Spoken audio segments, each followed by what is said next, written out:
Hey everyone, welcome to the Retrospective episodes, Retrospective series. I'm the host of Retro.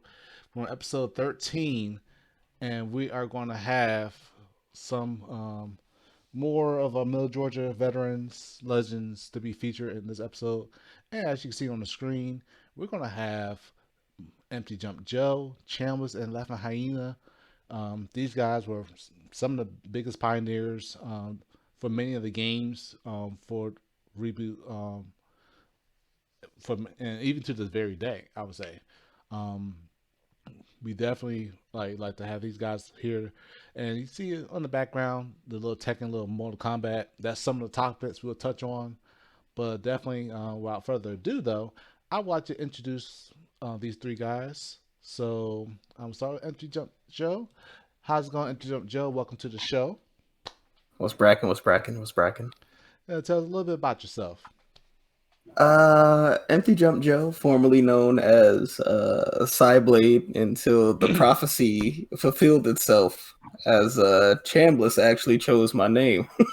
Oh, A lot of people don't know. okay, okay. Uh, there's actually more lore to it than you think. Originally, as a fairly competitive Tekken player, Mm-hmm. when I initially moved to Macon a long time ago. Stopped liking the game, became a bit more casual fighting game player, and started to get back into more 2D fighting games. And I played with these guys a lot, Laughing Hyena and Chambliss, and I would always do the empty jump low. And Chambliss was just like, you know what? We should just call you Empty Jump Joe. I said, you Wow. know what, my nigga, that's pretty dang good. We're gonna go with that. So yeah, when I first started competing and making, I think the very first tournament I competed at was at Primetime Gaming. It was actually MKX. This was Okay. even before I had a PS4. I had just played it at like multiple friends' houses, Mm-hmm.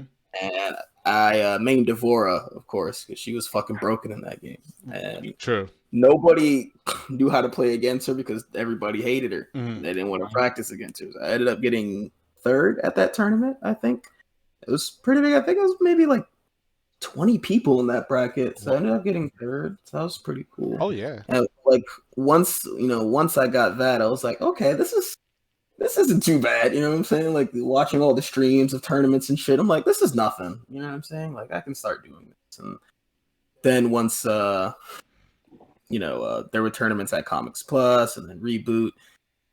In Tekken, when Tekken 7 came out, I was going pretty hard competitively with that.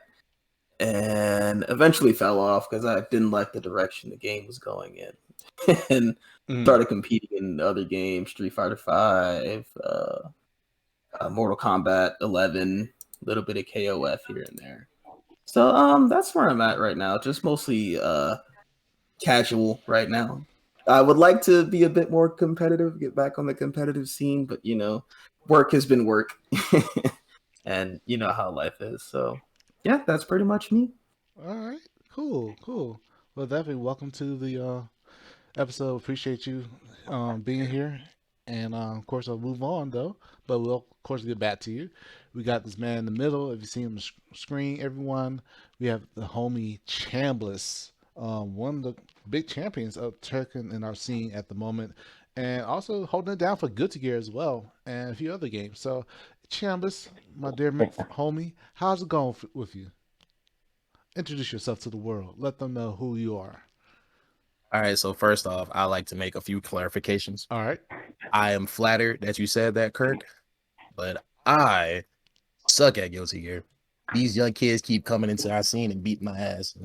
I'm not having too much fun these days with the game in general. But fuck, I'm tired.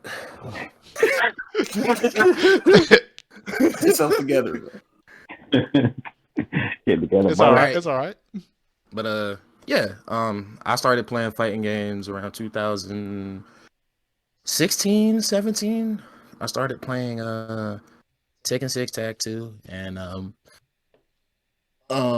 I got really big into Tag 2 like a year before Tekken 7 came out. Mm-hmm. like a year and a half before 7 came out. So I was playing Tag 2 pretty hard body, but I didn't really know what I was doing. I was just kind of like mashing my way through figuring out the game. Mhm. Then I think my first tournament was Comics Plus. And I think I don't remember how well I did. I think I came in like 4th or 5th, maybe. Was it Tekken But- 7? Yeah, it was Tekken 7. Mm. Yeah, like I played Tag 2 until 7 came out. When 7 came out, it was like fuck Tag 2. Mm. But oh, I'm sorry, can I not curse? My bad. But yeah, You good? played 7, came in like I think 4th or 5th out of 13 to 15 people. And I was pretty shocked. Like I didn't know that like there was a whole fighting game community. Like that's when I started finding out about like the Tekken Legends, the Speed Kicks, and the Anakins and the Q-Dons and the JDCRs of the world. And I was like, oh wow, no, people actually do this. So that's kind of how I got dove into the FGC. And yeah. As far as how I performed in Tekken throughout the years, I think I did like somewhat decent. I won some tournaments, I lost some tournaments, but overall, I think I was pretty consistent. But I ended up falling off too for the same reasons. It took me a little while longer though. I still played it for like maybe a year. I think I really gave up when Reboot came out. Yeah, I think so. I hold on. I held on for a minute, and then I think Kunimitsu came out after that. Then I came back, but at that point, it was like it's too late. The damage has been done. I hear But you. yeah, now these days, I mainly play Guilty Gear. Hmm. I still would like to try out more fighting games. I would like to try Skullgirls and like Blaze Blue, but it's like the time commitment I got to put in to get good at those games is just so much. And like how Joe said, work and life and whatnot. So I just kind of casually play Guilty Gear. Sometimes I'll enter tournaments, sometimes I won't. These days I just be chilling. Yeah, all right, nothing wrong with that. Like nothing wrong with that. Also, I will add to like all three of y'all guys. I'll of course add have our final guest be introduced. But yeah, also a big advocate for Grand Blue as well. Oh yes, absolutely. I can't wait till they put roll back in the game. God damn it. But like I feel like He it'll said the probably G word. I just got sad. I'm sorry. it'll probably be too late That by the is time they put roll back in. Literally my favorite 2D fighting game, probably of all time. It's my first 2D fighting game, man. I actually enjoyed it a lot. Oh, all right. It's not Arc System's favorite fighting game, though. That's the sad part. Anyways, continue. I'm sorry. Let's put my saltiness to the side. It's not my show. It's all right. It's all right. We'll keep it going, but then we'll get into discussions. But last but not least, this is our hype man of the scene. This dude, he never ceases to make us laugh no matter what event he attends. If you see this man, you know it's gonna about to be some fun, exciting moments. Even games can be boring as hell, but he still makes it enjoyable for sure. So I would like to introduce to the homie, the one and only Laughing Hyena. Tell the good people about yourself. How's it going, my man? You can't see me, but I'm dancing in the background. Thanks for the introduction, Kurt. It's lit, No bro. problem, my guy. No problem. Nothing but love. So it can sound like he in a tunnel. Do I still sound muffled? Yeah, this is slightly muffled. You sound great, Kevin. Man, be honest, bro. Shut up, man. You sound. We can hear you. All right, hold on. Give me a second, because I want to Nah, purr. bro. Nah, we can hear you, bro. Trust me. You just a piece of shit. You know that? I mean, we can hear you. Just sounds like you're far away and you're getting muffled, like somebody strangling you to death. It sounds like you. It sounds like you're talking through like the N95 mask. You know? Oh my God. I'm sorry. Don't mind me. Introduce yourself, Camden. It's your boy, Laughing Hyena. First started off as C-Pain 20. Mhm. That is an old ass name that I like. That was like high school days. Uh-huh. But we reverted to Laughing Hyena because I just feel like that name is way better. Started off as a casual player, turned competitive, and then back casual play. Okay. So I really got into competitive around I want to say, yeah, right when Tekken 7 came out, that's when I really started diving into competitive play. Like, I actually trained and went hard, and like I practiced with Joe Chambliss, and I didn't know how. I think that was like my first like time like delving into Tekken like that because I played Tekken before, and I was an Eddie Gordo main. I was just mashing. You're lying. Wow. Wait, you were really I'm an sorry. Eddie Gordo man? I'm sorry, guys. I can didn't see want to tell that. you this. That's wait, actually hilarious. I can see that. I actually could. Wow. I'm so sorry. Damn, you think you know a guy, right? So you said some shit like that. That's I'm so sorry. All right, continue. Yeah. Black people when they first started playing Tekken only played Horong, Eddie, and Steve. That's Yep. it. Maybe a Those are the Mishima. easiest ones. It's great, just greatness. But when I first started playing Tekken 7 with everyone, I got like thoroughly destroyed, and it got to that point like when you lose so many times, like you just like I don't want to lose anymore. Mhm. The entire day, so I practiced hard. And I was actually doing better while fighting everybody, so I was really happy about it. And that's when like my passion for like fighting games like really boomed up, and I started playing Tekken like more aggressively, and I started playing like other 2D fighters, like when Injustice and Justice 2 came out. So it was really fun. And then if you have a really good like training group, like like my friends, like it just gets even better. Okay. Let's see. I just after that just joined tournaments just to get some good games in, just improve myself overall, trying to win some money. But then I hear you. I think when you say the local hype man, I feel like especially like I like when I play, but when I see other people play and I just start seeing moves or just their reaction to certain things, I just get hyped about it. Like that's like a passion for me. And I'm let like, me just interject on that. A moment that people don't talk about enough is that one of the last Gwinnett brawls, this man laughing Hyena was actually caught on camera doing Brian's orbital heal in real life.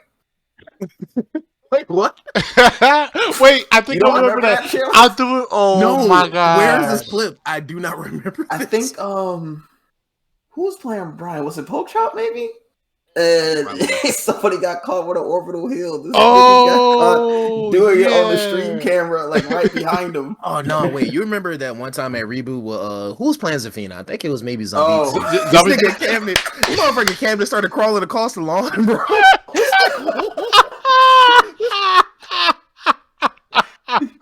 yeah, when I get really turned into a I spider. get It really literally went from the back of the lawn damn near to the bar.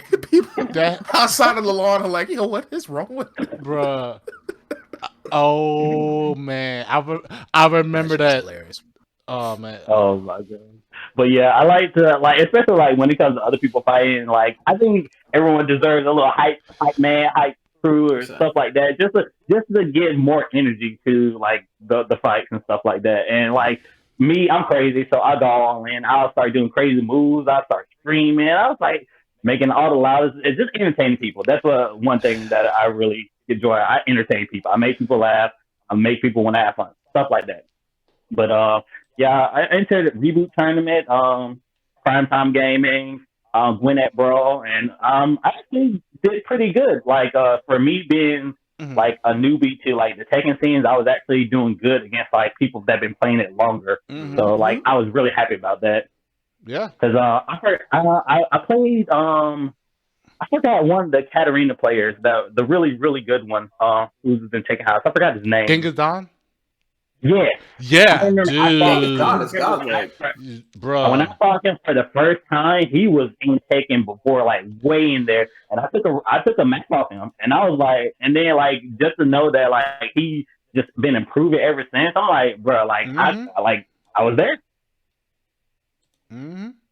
So it was pretty fun. I kind of like everyone else. I kind of got burned out of Tekken. It was just I kind of like there was just too much going on. Like I think it became a combo heavy game, and for me, I like combos. I like cool combos, nifty combos, but like I don't like dying from a combo after like 2 hits. Talk like about it.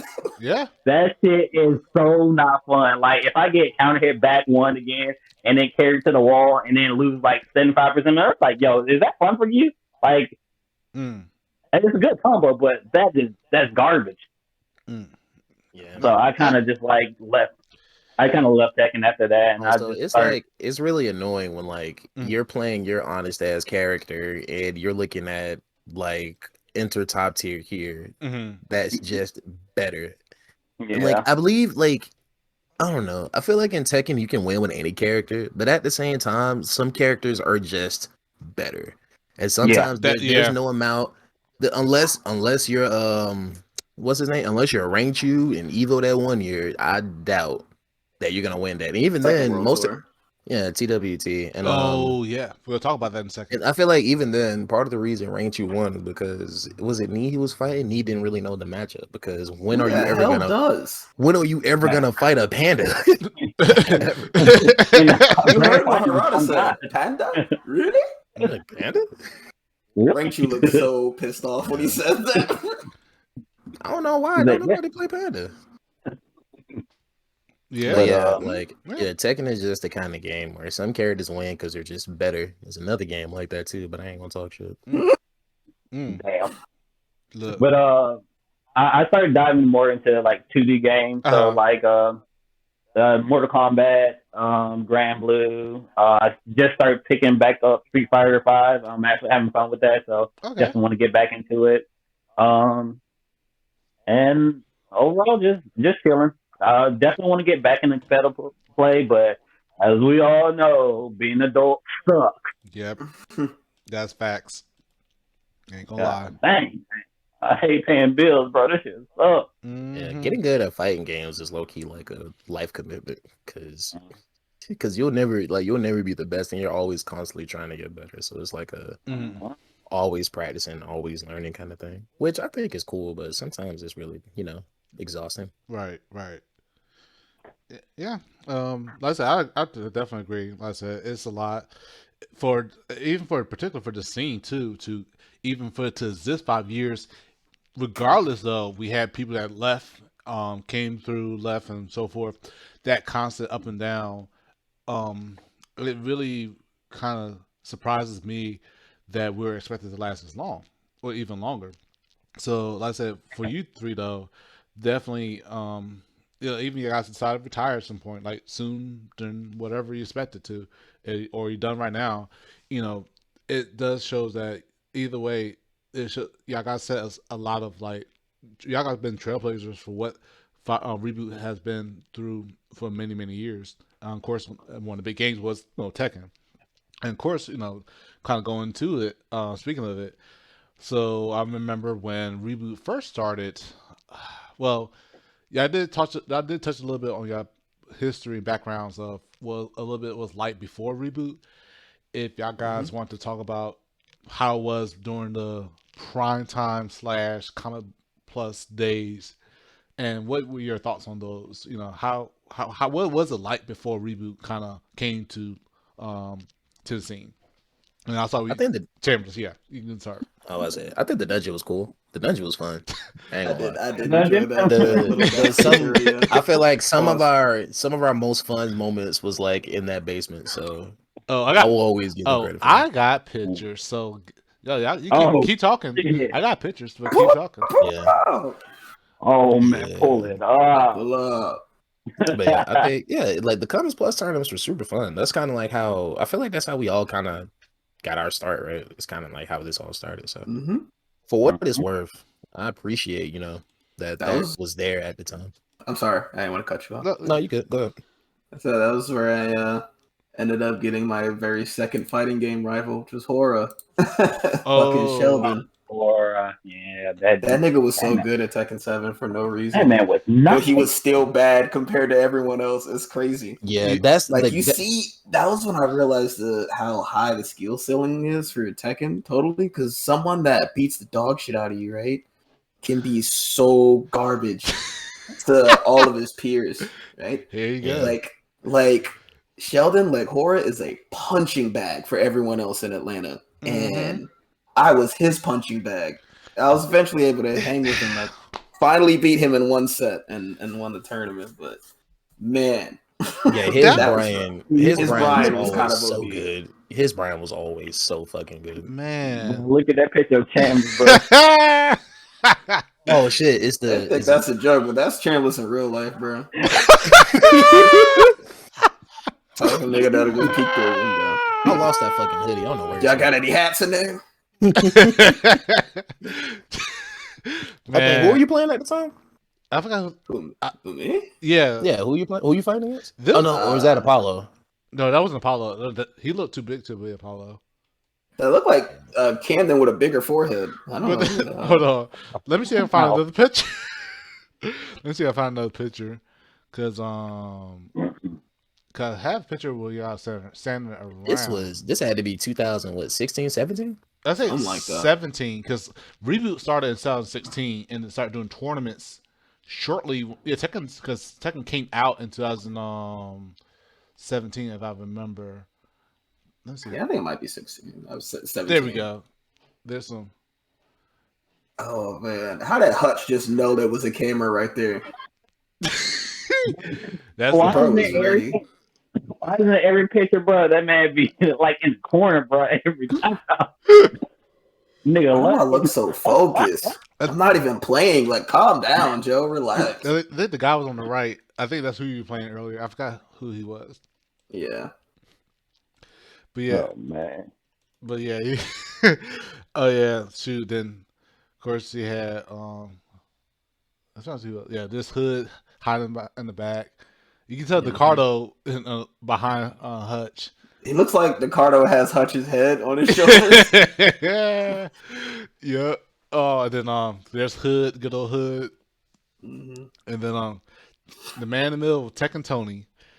Yeah. We gonna I can't wait to talk about that because that era, I mean Tekken era was just one of the, it pretty was like the breakout for Reboot gaming scene. I feel like yeah. I was gonna say Before like, we go into that, can I just mention something? Go, That- go ahead. you know how me and Hood became friends, bro? You want to know the first thing he ever said to me, bro? What do you say? Oh, you know, Joe, think about it before you do this. Let that shit rip, bro. Okay. I'm tired of holding this in, bro. I need to get it out to the world. All right. Let's go. Bro, I think we were at We said Reboot, and you know when this is before we were playing in the back, like on the lawn. This is when we had that little TV that was like by the front. Yes. You know what I'm saying? That shit. And I think we were just running casuals or something. And all I remember about that night is that like it was just like winner stays on, right? Mhm. And at that point I was pretty confident in Kazuya, so I stayed on for like 2 hours. And Camden kept buying me drinks. I was like, I gotta get off before I get drunk. Right. I was like, I'm starting to feel a little tipsy. He's like, Joe, you want another drink? I was like, fine. He offered, you know what I'm saying? And y'all know me, I don't fucking drink, so that Right. hits different. Right. Mhm. So this dude Hutch comes up, not Hutch, Hood Mhm. comes up behind me. Right? I see him like lurking in the backgrounds or whatever. He just chilling. He walks up to me and he says, "Man, I hate Lucky Chloe, but she's so kawaii. Damn it!" And I fucking busted out laughing. I was like, "We're gonna be buddies." First thing he ever said to me, bro. Oh boy. Oh. Listen, Oh my. Hoodlum is an Now y'all know. inspiration. All right, carry on. Okay. All right. One more thing about Hood. He actually beat me in a tournament recently. He beat me Oh too. fuck yeah! He beat me too. Yeah, Remember Cherry yeah, Blossom, last I year? did. Oh, I remember that. I did get upset about it, quote unquote. But like, I wasn't really upset. I was shocked. But the funny thing about dude, I remember he beat Big Bates too. I think, or he took a game off because I Yeah, he remember took a game off. because it was a mirror match. But yeah, no, like it'd be funny because he beat me recently. I forgot what he said, and he like praised into some like Japanese. And he said something in Japanese, and it threw me He off. said something in Japanese. I forgot who what. I cried laughing to myself. That nigga beat you and said, "Oh my god." It was Thank you, Sarutomo Sensei. yes, that was Alright. it. That was it. That was it. Wait, what is that's- this? At? Well, What is it? Kev just said Thank you, Saratobi Sensei. yes. What? Oh my god. That's what Hood said. Yes. All right, y'all. So moving on to Tech and Tony. So yeah. So Tony Right. or Tech and Tony So- or The legend Benjamin. himself, the one that was- came and went So this like the man, wind. All things, I mean, I don't know. All things considered, I feel like that's when I was having the most fun with Tekken because we meet up like every Tuesday, Wednesday, sometimes Thursday, Friday. And we just like game all night. And honestly, that was that shit was super fun to me, man. It was always a joy because like, you know, we had like people to consistently play and we were kind of all on like the same. Right. level. And this is when I lived close to downtown. I would take walks and I walk by, Reboot. And I just see Kirk, Tony, or Chambliss in there just playing. I'm like, shit, let me walk in. yeah. Yeah. I will tell you this. I honestly at that point did not expect to raise a monster. Like, 'cause mainly it was the crazy part. As much as I didn't want He to take, got addicted to Tekken. bro. yeah, He really did. It was me. It was my fault. And but here's the That's thing. one thing I will never take away from Tony. For as much as I didn't like him for clarification, me and Tony are cool now. But back then, I couldn't stand that nigga to the point where, like, I wanted to. At one point, I think we got so heated, we almost got into a fight. Yeah, I no. Like, I wanted to fight Tony at one point. I remember. But oh man. one thing I will. Oh no, it's cool. So, but one thing I never take away from him, even when I didn't like him at the time, was that dude put the work in. Like, he will always, like, he noticed our patterns. He always played to our weaknesses. He always tried the most optimal way to win, and that's one thing I won't take away from him. He always worked. I He disagree always with tried that, to but improve. Okay, I'm telling you this. Yeah, fair. So for those who don't know, the backstory of Tech and Tony. I mean, me anyway. I don't know. No, you're good. You're good. Oh no, you're good, man. You're good. I pretty much was the main person responsible for him because I remember he never played. That was his first fighting game. His only first fighting game, and I remember he played a bunch of shooters, and he worked bar back at Reboot, and he saw us playing the front. Act was going on. One day, he decided to pick up the game and try it out. Kind of liked it. Played Lucky Chloe actually, because that's his main character at the time. Goofball. Yep. And I remember eventually he was talking so much shit. And then because I remember I used to be mad because he used to take my PS4 and I used to let him have it for months. And because, Wow. yeah, no, that was the thing. I gave him my PS4 and I gave him videos to watch from like Tekken tournaments, especially with Poke Chopper and a few others. And I said, fine, have it. There you go. Oh, so it's really your fault. Yes. It was because I really was like, I still, me being an enthusiast, I was like trying to get people interested in fighting games, and saw him, trying to get involved. I was like, hey, man, That shit backfired. yeah. I mean, but the thing was though, it was crazy because when the fact he never had the game or whatever, and the fact I gave him the game and my system, and we played for he played for hours and hours on end in between breaks or whenever he's off work. Next thing you know, months later, that dude started taking games off people, and the big rivalry that happened at the time, and what got me started, the reason why I started doing sessions when him and Domo was. Bro, that shit was always comedy because Domo was never good at the game. But like Domo, like I don't know, Domo is weird because like Domo has like a natural ability to understand shit quickly. But if you're actually trying to learn, that's where it's just like, all right, you can just blow him out the water. Right. So the really thing thought he had a Kazuya doing like 25 frame wind god fist. That shit had me dying. That's why he beat Tony at first, and then Tony got good, and the next thing you know, just beats Domo ass. 'Cause Domo don't practice. But the thing is though, when Domo I'm gonna switch over to the picture of him. When Domo and Tony first had their first exhibition, Oh, Domo beat the shit out of Tony. I remember that because the sad part about it, I failed to record a match or the recording didn't work out well or something. And next thing you know, I ended up like have to look at Tony. Tony was so devastated. This big man right here, y'all see him on the screen? That's Domo. Tony was devastated. I remember that. So what I did was I said, hey, let me show you how to beat this character. Let me show you how to beat the player. So I started sending him videos and start sending him strategies and frame data that's when he really started taking the game seriously. And I remember the next day or whatever when they did a money match again, Tony wiped the floor with him because I trained him how to beat the character. I said if you learn, because he played Dumble played Katarina. He played. Wait, is that? I'm sorry, sidebar. Is that white dude? Is that Catch Me Online? How about that? I don't think that's him. I think no, part of that crew. No, that's him. That's the one. Oh, that's Catch it? Me Online. Oh, He was actually was like final round too when we played against him. that man is a goat. That's Yeah. the fact that Travis was hyping him up. Oh, I hate Travis so much. Bro. Yep. Bro, I ain't no meth heads play Tekken. That shit is crazy. He's not. I thought they was too busy getting high, bro. I was like, Young Walter. Kevin always talks about this, bro. I gotta pull this up. So when they did Hand of the King? was it Hand of the King? Yeah. Bro, when him and Camden played, bro, that man was on stage stringing out. Every time he lost. He was tweaking out in the middle of our match, bro. Like every time he lost his game, bro, like he would have a jerk reaction, and it freaked me out. I'm like, "Yo, you good? Like you act like you get hit in real life, like you know, like Yu-Gi-Oh when you lose your life points, and they're like, it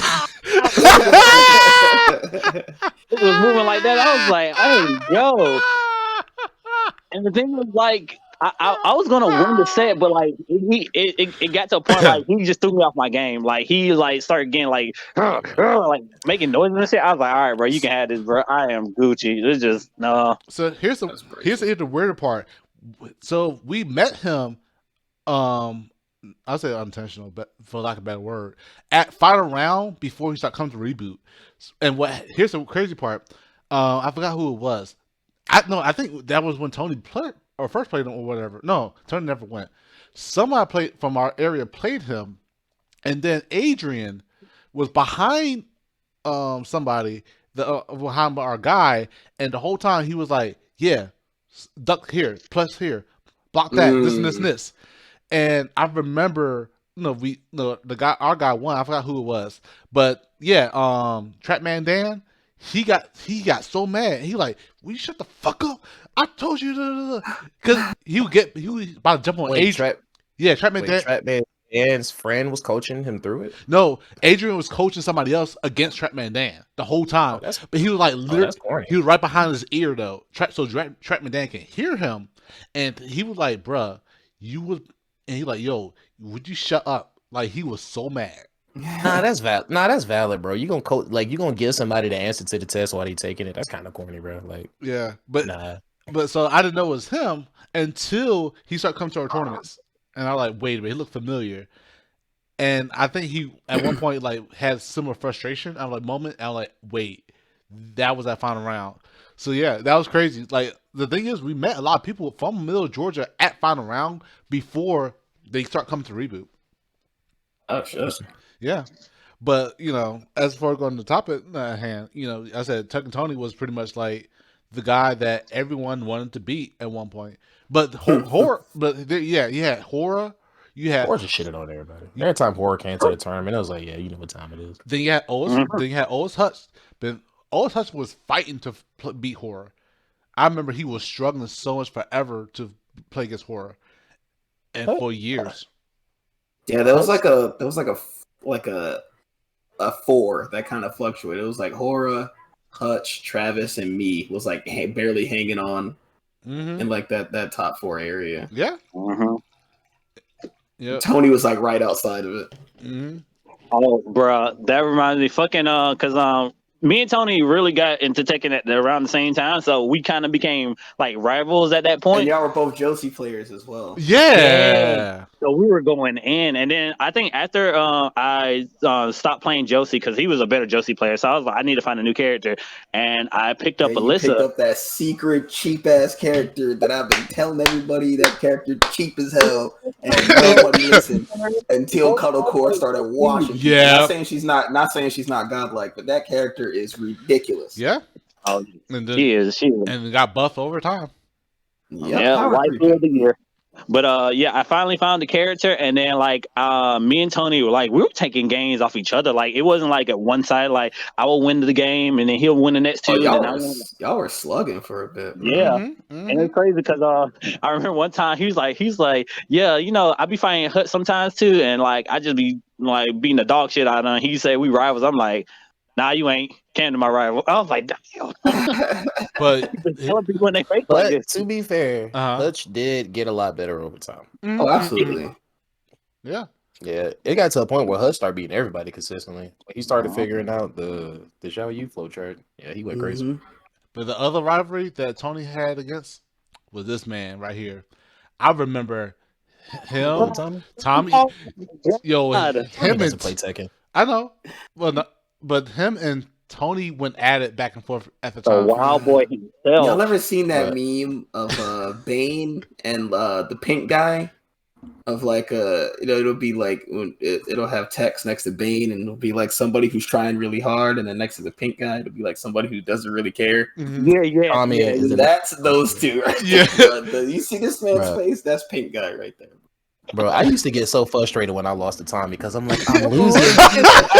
I'm not losing. I'm losing. But Wait, I'm did not he play losing. Bob or Lars? He played both. Both. Both. He played both. Bro, when Bro, he it's played like Bob, this he nigga- would this only nigga- Shoryuken.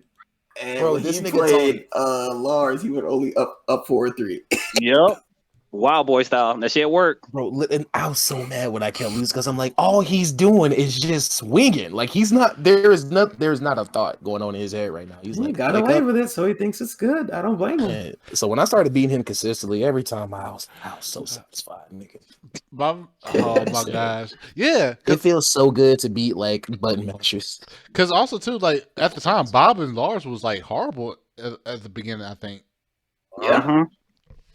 Like, those characters were, like, wasn't really that good. And he, like, I remember he did the same mix-up with Lars. I forgot what it was, where he can go low or go mid or whatever, and he keep going up and down. Oh, from his stance, like when he Yeah, dashes in. yeah, the stance. I kept remember that he kept doing that over and over. I remember Tony at one point got so frustrated, and like, cause the thing is, like Tony won, but he like kept talking shit about Tommy because he kept doing the same thing over and over. Because Can interrupt that shit, Right. bro. that shit was so funny.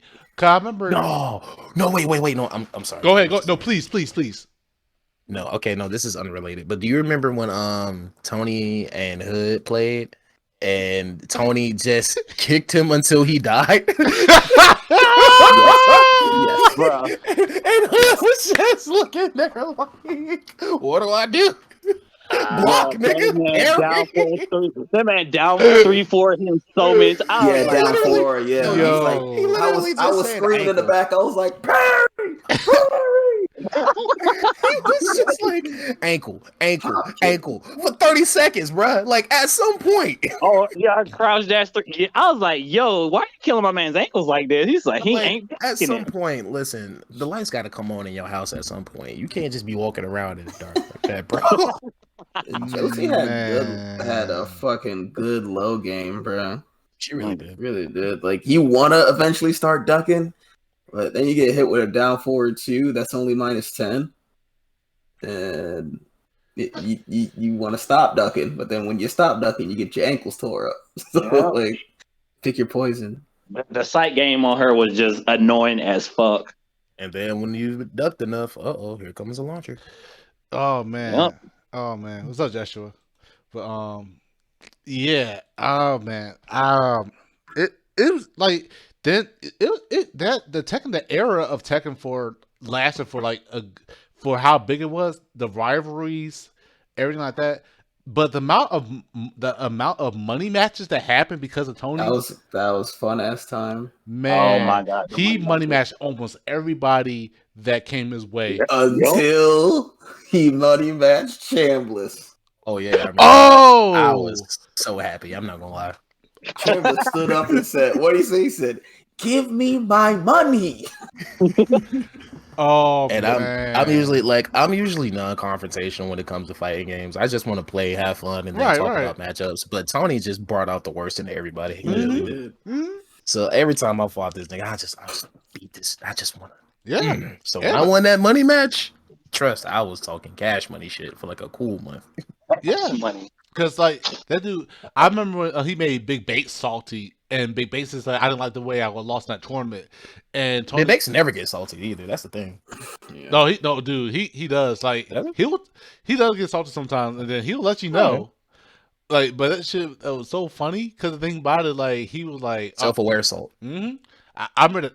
You know what? But then that's the other thing too. That what led to the start of the Run It exhibition series, technically, because the fact that Tony always wanted to money match somebody or run it whenever someone was salty. I remember that. So I remember when the first tournament that we had back at Reboot, and Bates actually got a picture of him. Excuse me, when he came down.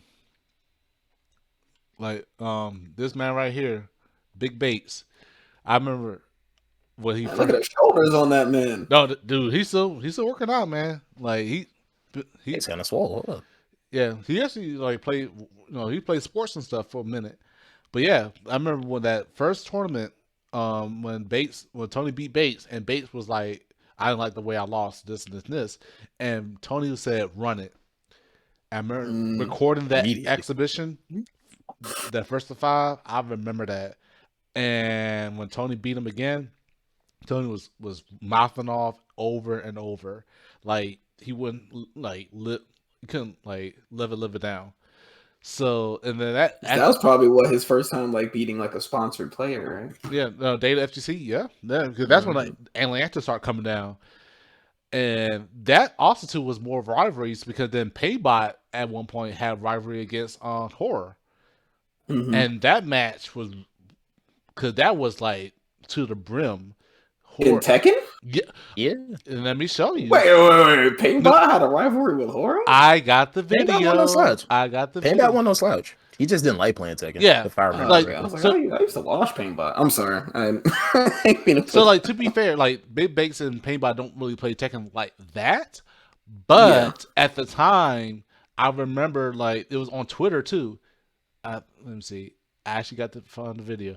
But at that moment, though, on Twitter, Paybot messaged Horror when we announced the tournament the next month or whatever, and Paybot said, "I got you. I'm gonna come after you."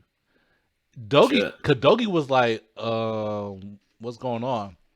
And I would never forget when that's what led to that's right before the Tekken War Tour, because that was a big thing too. Because that's when also too when Speed Kicks came down. Hutch beat Horror, took a game off of Horror, and like it was so much that went down. But that tournament before, that's when Leon also beat Big Bates with Claudio. Dude, that's funny. Let me find that video because that whole era was just bruh. And let me put a side note on that. When I was talking to Leon, was fucking plastered. He's like he looked to the side. He was. He said, "Did I just win?" I was like, "Yeah, Leon, you won." He's like, "Bro, I don't know what's going on, bro. I'm not lying. I've been drinking." I was like, "Leon, dude, you could tell he was drinking." Drunken master. The dude was sitting there. Yeah, he picked Lee Lei Wulong because that's the character he wanted to play mainly. And I found that character is like very taxing because 500 moves. Whoo boy, I'm getting close to it. Cause man, oh man, where are you? Okay, so I'm gonna share this to y'all, and y'all should be able to see it. Yeah. Wow. Oh yeah, one more. Go ahead, please. While I'm looking. One more thing I wanted to mention too is speaking of Atlanta people coming down, we remember our good friend Rob, aka. Oh my god, bro! Wait, what was Rob's name? I forgot. Shaolin. Yeah, Shaolin. TK Shaolin. Yeah, TK Shaolin. The most overly serious anime rival dude ever. He was funny as hell. He was cool as hell. He was funny because he was always so serious. Like, yeah, I'm gonna see you. You saw his most recent post, right? He was like, when Tekken 8 comes out, you're all going to die. I was like, relax. No, on his Instagram, he has like books and stuff. He's reading how to study how to become like professional. He like, did you have Rob? No, Rob. He has Bruh, I was sitting there like, Shout out to Rob. where are you? But yeah, Rob was funny because like he was funny because like he always was so serious. Let me tell you That's something. what made it so funny.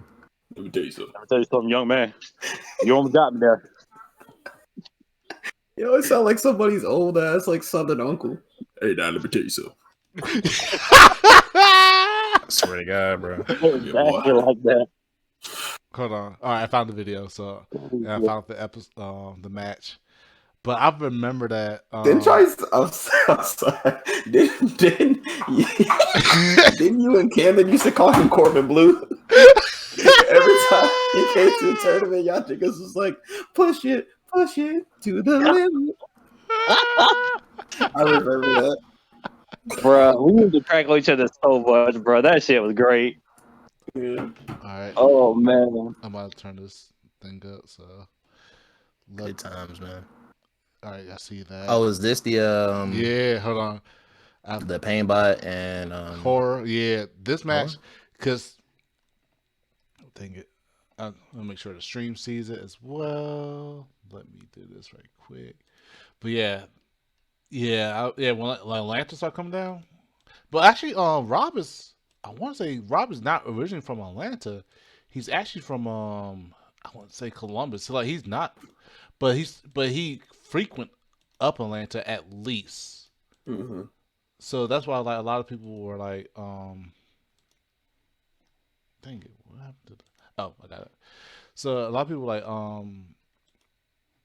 there we go. Yeah, a lot of people like, is he from Atlanta? Is he from here? And it's all been that weird debate. Okay, so I got that. So let me go ahead and go to the actual video and blow it over here. All right, can y'all see it? I can see it on the shared screen, but on the stream. Yeah, I'm gonna share it to y'all guys in Discord because that way it'd be in real time for us. Oh, okay. Yeah, it's a delay between the real time and the stream. So that's why I shared the Discord. But the stream can see it too. Okay, gotcha. Yeah, so we'll be good. Let me know if you can hear or not. Oh yeah. Can y'all hear? Yeah, I it? can hear it. Mm-hmm. All right. Hold on. That's I back up a little bit and do this. Especially since he's been playing like all 3 games today. Oh, is that right? Okay. Yeah, so I don't know if he's even really sat down and warmed up on the Tekken. I'm trying to tell you. He's got the electric swing, but just having him is not going to be enough against Horror. I know. I ain't gonna hold you. This is 1-1-2, slide that's something that you can't do, not all block. Yeah. See, It's very choppy. Sock kick. couple of jabs as well. Yeah. Like, doesn't have an answer I'm to the wired, offense. And that was just from a quick turn. One mistake left on the table. Yeah, that's Horror took the first round. Probably just Discord. Yeah. Discord. Yeah, it's saying that the quality has been reduced because of network issues. Yeah. I tried to be wired as much as I could. It's just more to set him up, because you saw what he did after. You want to try to getting just some information. capture He was your in mid on him, screen backed up and saw if there was just any for the response. stream? So that's something to keep in I mind can for watch it later. just from the stream, not from Yeah, Discord. it's also on the stream too. Why man. right? Oh wait, there you go. While rising through you again. I'm watching the stream right now. It's not there. It should transition. in Solid few punish. seconds. Oh, there it is. Okay, now I see. Sock kick. Another sock kick. Just making sure he doesn't move too far. But he's still here. Okay, it's a lot smoother on the Oh, stream than it doesn't is have on the raise. What we'll do Discord. again, main bot. All right, cool. Okay. Yeah. Okay. A Cap. little I choppy, mean, even though maybe we're it's just early on, this is more of a fight than I thought it would be. Waited Yeah, and aired out the the quality order. wasn't like 100%. like he backing Because it's up like to that top, 2019 at the time. Looking like it. But he can't get away from the hatchet, man. The hatchet's That been was like, yeah, it was Alright, now it's smoother now. that was Yes, like, yes. okay, man. and he had the right that idea. He was was stepping like, around it. He just couldn't get all the way around for the big one. Oops, I'll pause it. There you go. Orbital again over the hell was like sweep. really surprised Yeah. because we knew Again, that at was the time, information he like, got Horror earlier. being Like I was that saying, like cross he player, puts heavy mids on him, the and he's trying to see if he's character firing and- back. That and time like- he caught him with a counter hit to start and off round Paintbot 4. was coming down the order like, you To know the what? tune of about half his life. Running Running through, take the plus frame. With Heihachi, nonetheless. I really like that he played Heihachi. Okay. It took a lot of. It took some. Time to What put a it back on and see what he good does with the plus frame. Not a whole lot.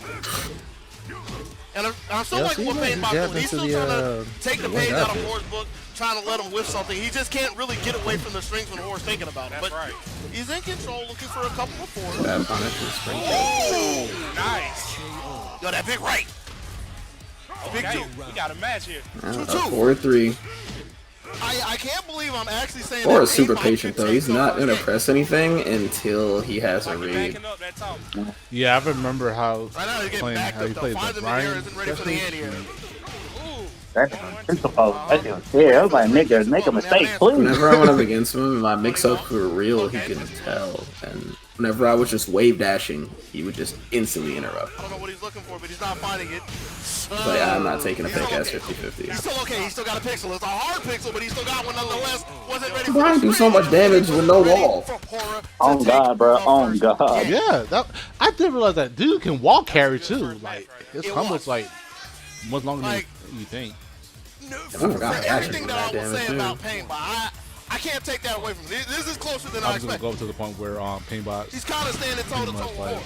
took off the But game. it's looking like it's time to turn up. It's just yeah. Like I said, this is at the time like We're down 4-2. Yo, No, is he flexing the taunt? Is it down that back time? 2. I mean. electrics. I. Okay. He's not ready for him to step away from any of his setups. I think this might have That's the second been time he's gone to the 4-4, I believe that is. before Right, the month- that big patch where they stopped the they reduced the input delay. Oh, I remember in hearing game about 2. that. Yeah, yeah. Painbot. Because just the fact that Horror's not reacting to Heihachi down back 2 is pretty interesting. And I said it. Oh, he Yeah, dropped. otherwise he That probably nigga really says Hashi He's not right before he Counter does hit it. You know what I'm saying? The big I remember hit. that counter move that Yo, how and he he's has like interrupting you can with hit the him, down for he one. take the hit, but then he Punch parry? Keep it Yeah. small. Keep it small. that punch right. Right There in it is. stance, yeah. 2 rounds to none. Painbot.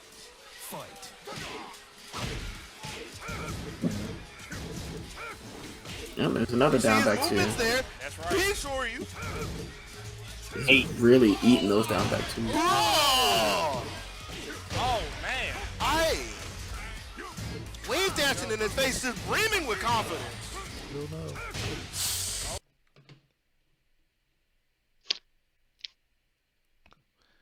Internet. Yeah, I'm wired at everything. But yeah, Bro, I like how he actually like caught in mid flip too. Smelling, he's getting his own taste. Brought you out. About to fart on him. I'm done. Air fart? Oh shit. I might have Yeah. been watching this at the time because Yeah, this is in I think me and Painbot met in tournament maybe twice.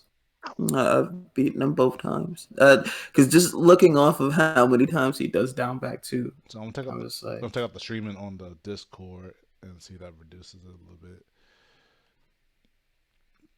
But yeah, like yeah, but the thing that was like this was the one of the big moments and stuff when like it was a lot of like a big clash between like Macon and Atlanta for many games because like Tekken was like that game that kind of brought a lot of people together. Of course, no, Absolutely. the game came out, and I want to show the Big Bates one too, but the game came out shortly when Reboot opened, and I remember the first time it came out, me and Adrian at the time made the joke that like black people going to come out of nowhere and going to play this game, and that's how it's going and to it be. did. Yeah, and it did. So what happened was, yeah, people came out of work, people came from like other places, and we had 14 people lined up to play that game. And that one night, this not even wasn't tournament. It was just like yeah, it was just the release of the game. And as you know, that's been the main game for the past like for nearly 2 years, you know, over Street Fighter 5. So yeah, but Georgia, bro. yeah, Tekken is a Georgia game. it is. And I didn't realize that. So until when that game came out, but then of course, you know, with the Tekkatoni era and so forth, that really blew up. And I remember when Tony finally played against Poachop for the first time. I wish I would have been there for that, but I saw the video, I saw the footage. Dang, I wish I could upload the footage. But yes, that match was something else. So my mouth, my jaw dropped. I was like, "Yo, Tony, you serious, right?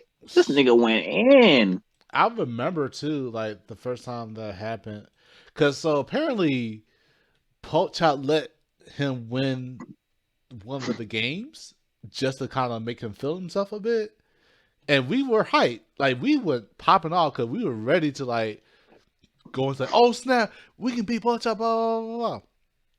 And then Poachop turned that shit around, just one no round brown. Yep. He changed that thing around so quick. It was devastating. But then for us though, that spark of hope kind of gave us a moment where, you know, when we start traveling to outside of our scene, where we like, hey, we can start, hey, we're knocking on this door. Like, we're here. I remember when Chambliss played Poachop and almost beat him with spring kicks. He almost beat him with spring kicks. Oh, hey, my God. Listen. Oh, my God. Hey, man. Risk it for the biscuit, okay? Nigga played Kazumi and did like 5 spring kicks. He don't even play Kazumi. It worked, though. It almost worked. It almost worked. Chop got tilted. That was why you almost got him. Oh, yeah. It's like, I ran into another spring kick. I can't believe it. Because he won't do it a 5th time. Oh, word. Yep. Hey, man, look. You know who I learned that from, though, right? Who? Well, it's Camden.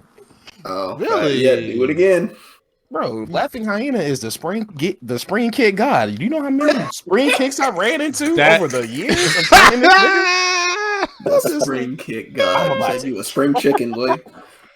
I'm telling you, bro. Camden would spring kick all of the time, and that shit always spring kick and hop kick. Man. Oh, bro, the wake up hop kicks. Oh my, that's my favorite one. It's the mental damage that the hop kick does. That's really what it is. More important. Emotional damage. I remember that. Oh Lord. Good times. I think that's the same tournament that Neil had won Sam Show, right? But that was a Gwinnett roll before the pandemic, right? Yeah, before the pandemic. Yeah, I think he did win Sam Show thing. Yeah, dude. Sam Show coming to Reboot. I will get into that, but okay, because I really want to talk more. Okay, I think we talked a lot with the Tekken, but the other era, because like Happy Guys did play, that really was sparked a lot of rivalry and some good moments too. It did have some Tatsu and some Tekken. The Mortal Kombat era. That's all, y'all. MK11. That was a one. That shit. That was short-lived. It's one of my favorite ones because, as for me, that's one of the games I actually can commentate really well and really understand what's going on, and really got into. Like, I have a funny story with that. Oh, definitely. I'll let you have yours. While you have at the moment, go ahead. Tell your story, man. So, I competed at Reboot in MK11 maybe twice. I think I was playing.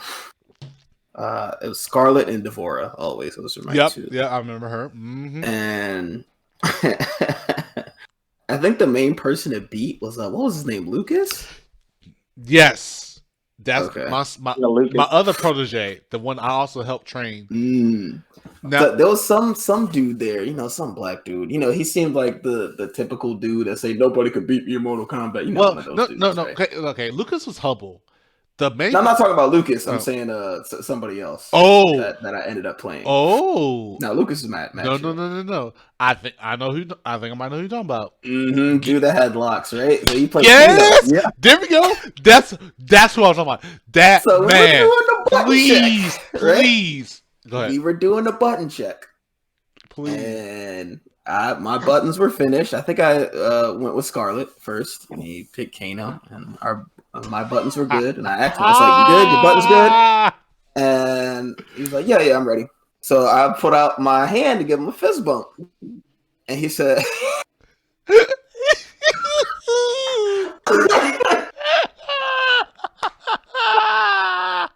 "Bro, I kid you not." He said, "What is that?" Yup. I was like, "You ready, right?" He's like, "You good?" And he's like, "Oh, are you trying to say like good luck or whatever?" I was like, "Well, yeah." He said, nah. Yo. I said, "Okay." And in my mind, I was originally like, "I'm gonna beat his ass," but it actually didn't go down like that. I actually didn't know how to do a Kano that well at the time. Close set, right? I think it was first of 3. He beat me. I think he beat me the first 2 games. Washed my Scarlet, right? And I picked Devora. And he obviously didn't know what was going on with Devora, but there was this one string I didn't know how to deal with. And I just thought, what if I neutral duck this? And I think it's that one string where Kano spits and then headbutts. Yes. The spit is a high, it's plus on block. He can stagger it. It's like, what if I duck and try to punish this? I tried it, and everything turned around from there, and I like reverse 3-0'd. And it came down to like the final hit and the final round. And I ended up winning. And he hopped out of his seat. He was like, "Fuck! God damn it! Good shit, man." No. And then he shook my hand. I was like, "I'll take that handshake. Thank you very much." Wait, who was that? Geef. I don't know. The legendary Geef. The one you beat in Guilty Gear that played Potemkin. Yes. Oh, no. Let me tell you about this man from Street Fighter 5. All right. I love the Cardo. Big Ball TP. I love you if you're hearing this. Remember? So I wasn't here. I remember he made the Cardo pissed off during the tournament. Oh, boy. The Cardo threw his controller. Oh, boy. He got pissed off. Called for a money match for $20 at Reboot after the tournament. That was the Commons Plus. Found out when the first of 5, Geek beat the shit out of him. And the Cardo lost it. In Street Fighter? Yes. This was Street Fighter 5. Man. That shit. Imagine losing in tournament and then losing your money. I'd be mad too. Yeah. That shit. Yeah, I'd be pissed. That shit was crazy. So demoralizing. So he eventually quit. Yeah, like you said, he quit Street Fighter and he picked up MK. He was talking so much shit about MK. I'm like, and then this was when Lucas came along, and I saw Lucas like dominant in MKX and MK11. Yeah, he's really good. So him. Oh fuck, Lucas! Holy shit, how has Lucas been? He's doing good. He's in Florida. He's doing really well. Got a good job. Everything. You know. Hell yeah. I've been reaching out to him, so he's doing really well. That's what's up. I miss. Yeah, but the thing is, Lucas was like 19. Like Lucas is super young. He's like 22 now or something like that. Like he's very young. Him and Neil are like around the same age. Like he's tall as hell. Young, talented ass niggas. But yeah, but I remember when Giff was like, "I got MK11, nobody can beat me." Blah blah blah blah blah. Oh god. I wasn't worried because when I saw Lucas play, I said, "All right, cool. I'm gonna say Lucas after. I can't wait for the day that Lucas can beat your ass in a tournament." That I had in my head. So okay, here's the thing. I'm gonna back up a bit. Geef does talk a lot of shit and be a clown about it and whatever. He does mean well. Like he's really cool. Like a lot of people don't like he talks shit just to get in your head. But he doesn't really like be like, "Oh, you're actually trash. I don't like you." He like, "Oh, no, good shit. All right, cool. I respect you." He respects you regardless. But the first tournament when we had MK 11, that shit I was waiting for when him, Muffins, and Lucas entered the tournament. So Muffin is actually the guy who really is the main big MK11 champion. Okay. But here's the thing. Who did he play? He played Aaron Black. Oh, fuck. Okay. So this is where after Aaron Black got slightly nerfed or something like that. Right. Uh-huh. This is September 2019. So yeah, this is like a few months later. So going back on it, what happened though with Muffin, the story of Muffin though, his brother also played. And then Geef played his brother first. Geef's brother, Chris. Chris and Geef played each other. Geef won. Geef was Chris was like, all right, good games. Handed out his hand, extended his hand. Geef looked at him and said, "Get your hand out of my face. Get the shit out of my face." I remember seeing that shit, and I was like, "Oh shit!"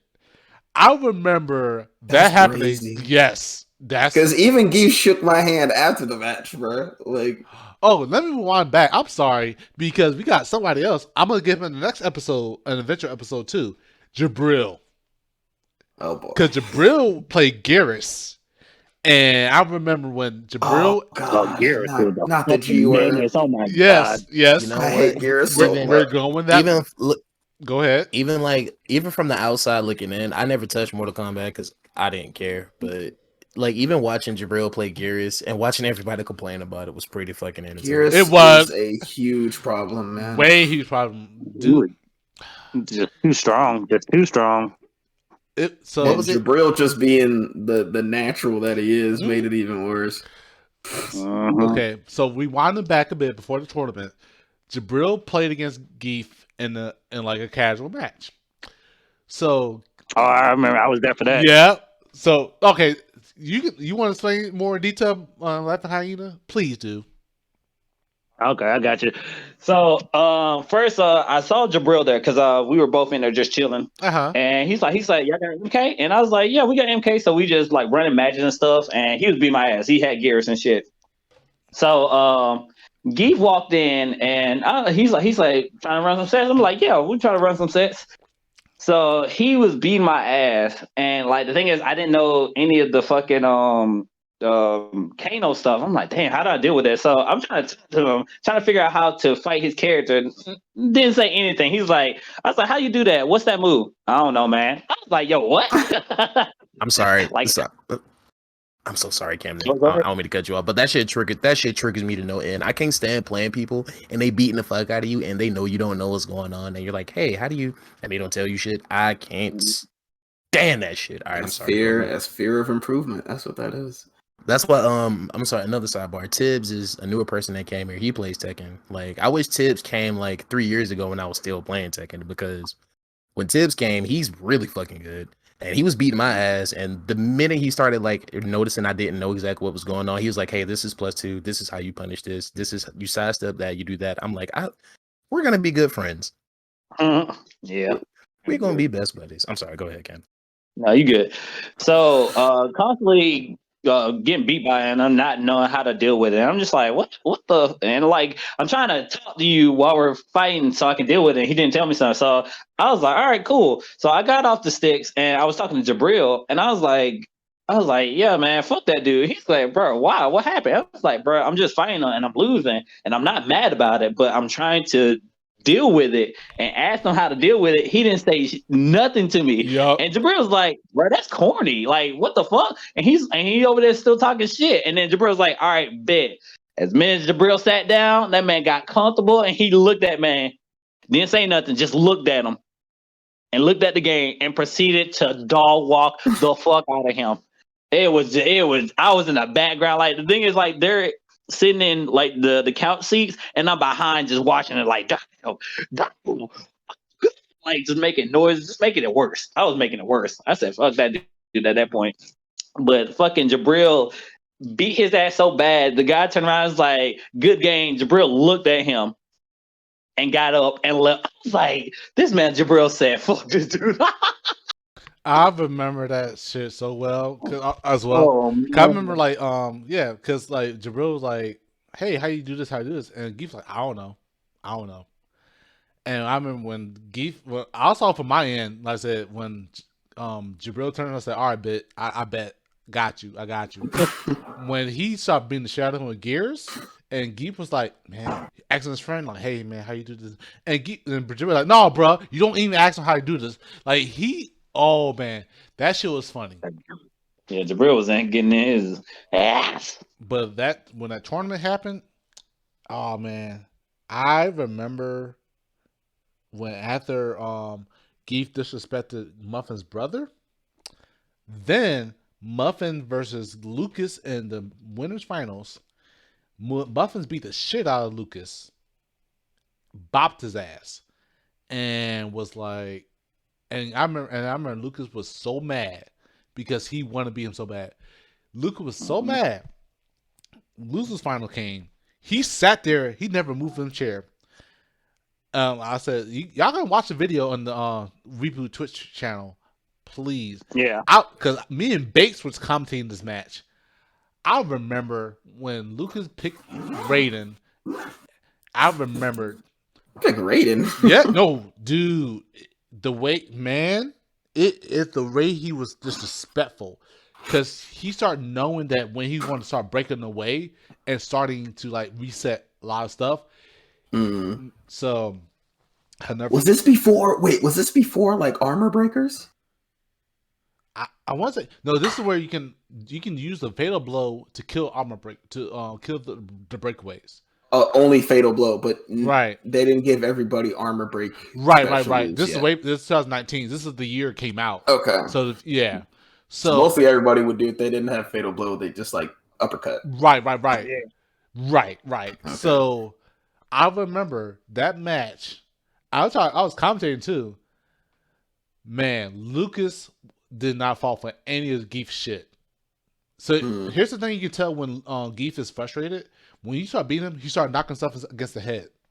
That's what you. Oh my gosh! Like he started like not like a hard knock, but like he's like hit himself against the head. Okay, I'm gonna let that go. But like Carl the Geef, he would knock himself against the head, and he would be like, "All right, get together, whatever." So I remember that Lucas, everything that Geef did, Lucas stopped. I'm gonna do command grab setup. No, you don't do command grab setup. Nope. The string. I'm gonna do the string. Block. Was Geef still playing Kano at that time? Yep. Mm-hmm. Okay. Here's the thing. So part of the time before the tournament, I was playing with Kano against Lucas to let him know what his strings that he's gonna use. And I figured, because Geef plays dirty.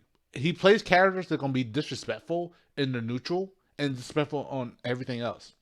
So of course. I said, okay, this is how you learn how to counter the disrespectfulness. So we played it. So I remember when he played against Geef, Lucas wasn't even. He was looking straight ahead. He didn't even phase when Geef was trying to say anything to him. He sat there, and all you saw was Lucas beating the shit out of him. 3-0. The most disrespectful moment that Lucas did when he just like shimmied, throw him 3 times in a row in the corner. Yeah, that's what Lucas is really good at. Just movement in that game. I noticed. I had asked him. I think it was that one time we went over you and Ricardo's place downtown. Lucas was there. I was like, Lucas, I never got to play you in MKX. I was like, you used to play Melina, didn't you? He was like, yeah, how'd you know? I was like, because the same way he plays, what's his name, Cabal. Yep. Oh, yeah. Look, they do the same shit. They walk back, wait for a whiff, and they do back 1-2. And that was a nightmare for like anyone to win up against Melina and MKX. That was how Foxy Grandpa like destroyed everyone. Yeah. Because Melina's walk speed was so fast, you couldn't catch her, and then it's just poke, poke, and then you're dead. When I went up against Lucas, I think he was in like winners finals at that last tournament I played, and he sent me to losers, and I eventually got out by somebody. And I was like, how do I catch Cabal? Like he's so fast. Yeah, and I keep getting whip punished. I had to like literally dare myself to walk forward as he was walking back, because Mortal Kombat you can't block while you're moving. So I was like, I have to chase him down. So I picked Scarlet and I used her sweep or had to dash forward. I was like, this is scary. But once I finally figured that out, it was too little too late. Like, Cabal was already cooking me, man. But the thing is, I knew while commentating, I tried my best to be biased, but I knew that Lucas was going to like destroy Geef no matter what he did. Yeah. Because like he would just, because Geef, he gets away when you let the trash talk get to your head. And he let your disrespectfulness get to you. His setups. That's the only way he'll win. Once Ain't you no players, man. right, but once you ignore that, Hello, baby. but once you ignore that, then nothing will stop you. And that's what I'm trying to tell people about Geef. Like, and oh yeah, because he played Good to Gear now, which is even funnier. Who does he play? You talking about Strive? Yes. Specifically? So Who does he play in Strive, okay, bro? he plays Leo? No. Even though he might switch at some point, but he played and he's Street Fighter. He plays Zangief. So the equivalent of Zangief in Good to Gear, who's a grappler, it's Potemkin. Yeah. So, okay, I'm gonna finish off the story with MK. Lucas destroyed Geef.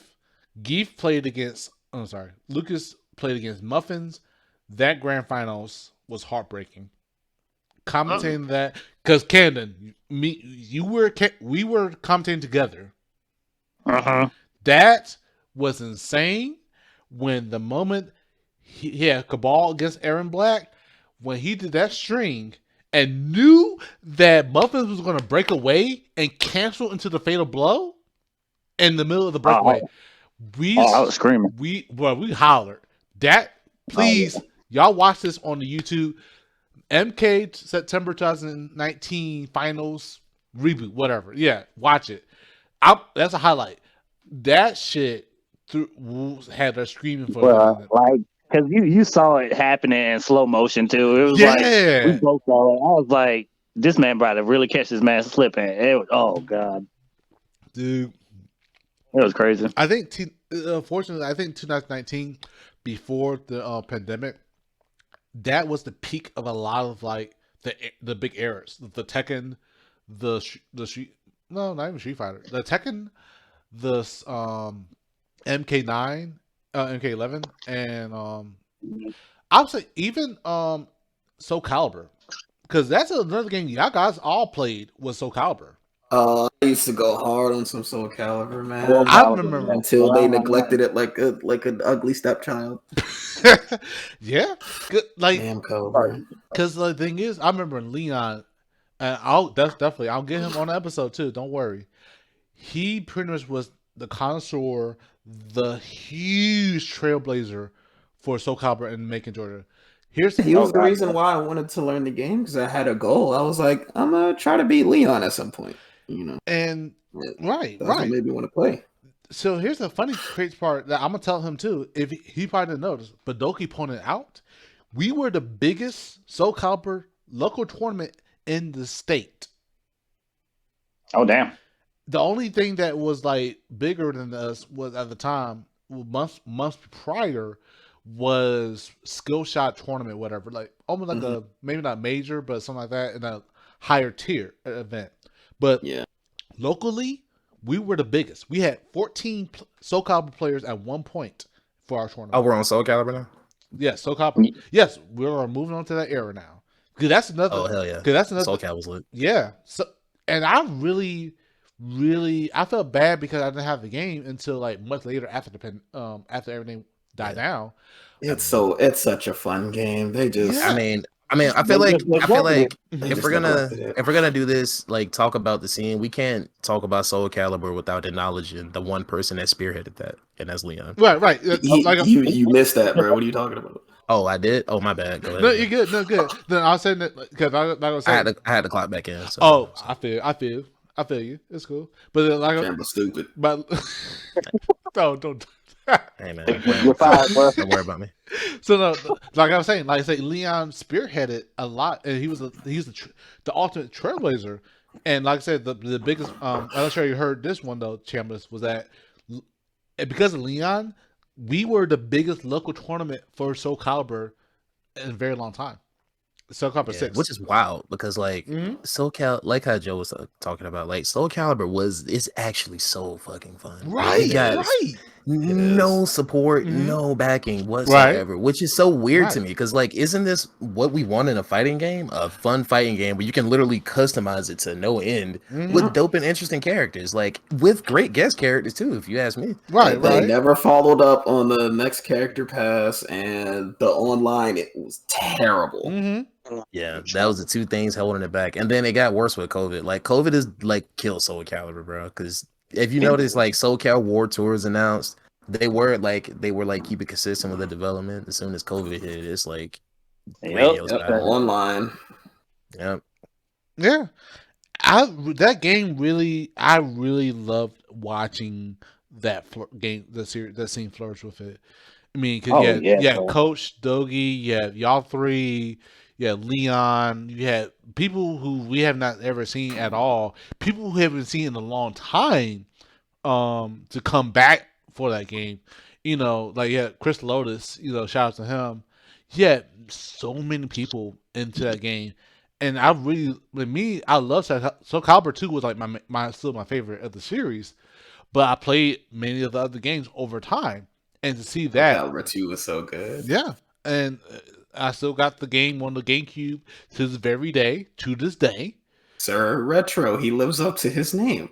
Yeah, I love it. So Stop playing with him. But like, shouts to Leon though, and shouts to you three for y'all guys keeping that going, because you know that's because Big Bakes came down for it. You know, many people, Bates was messing around with the game for a little right, bit. right. So for that to really, that era could have been much more for Soul Calibur.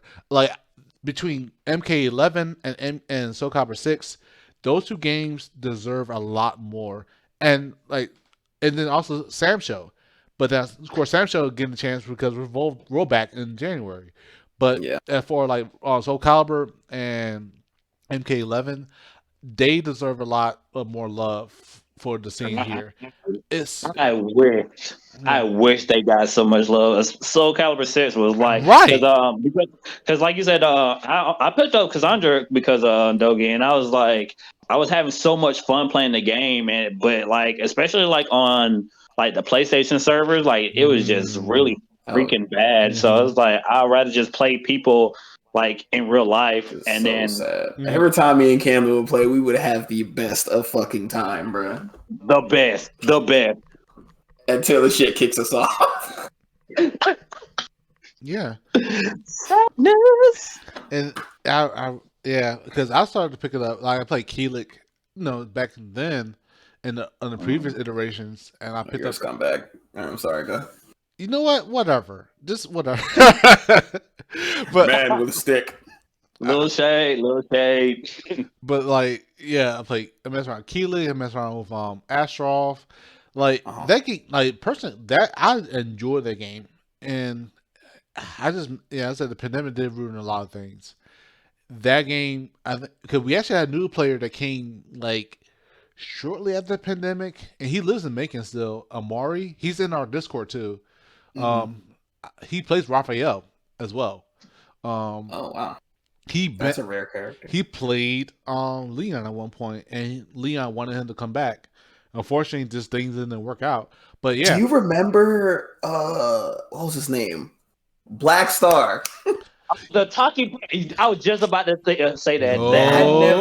I've never seen Leon. Man, at that point, Leon say like he's so much better than me. Like he's one of the best players we have. I was like, Leon saying Dogi, and then I played Black Star, and I was like, holy fuck!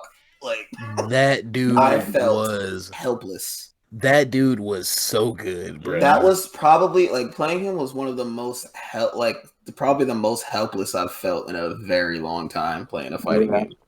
I had no idea what to do. Mm-hmm. You know who we also had to?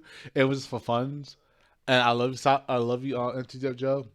I remember he played you, Richard. One of the bartenders of Reboot got into that game heavily. Oh yeah, with Siegfried. Richard, I was so sad for Joe, bro. Joe was doing good, and that man said, "Bring out that fucking down back B." Yep. Man And then the said, fucking let me flip stick it shit. in your chest and throw you Hey. out the cliff. God damn. I had to freaking consult Leon and learn how to deal with it after that. And thank God that shit never happened again. But man, that shit was funny. But I couldn't be mad because Bro. Richard's such a, he's such a cool Richard guy. was having a great time every Yeah. time Oh, he yeah, played. He's yeah. like, I'm here to do one thing and one thing only. He was extreme. All he cared about was getting that 1 to 2 moves off, man. To this very, no, you're good, man. You're good, dude. Like to the very day, he extremely passionate talking about Soul Calibur. Like he is still waiting for the day where Soul Calibur makes a return to Reboot.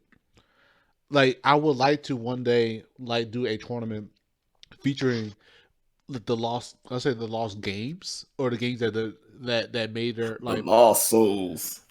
that'd be actually a good idea. Ooh, that's an idea. Okay.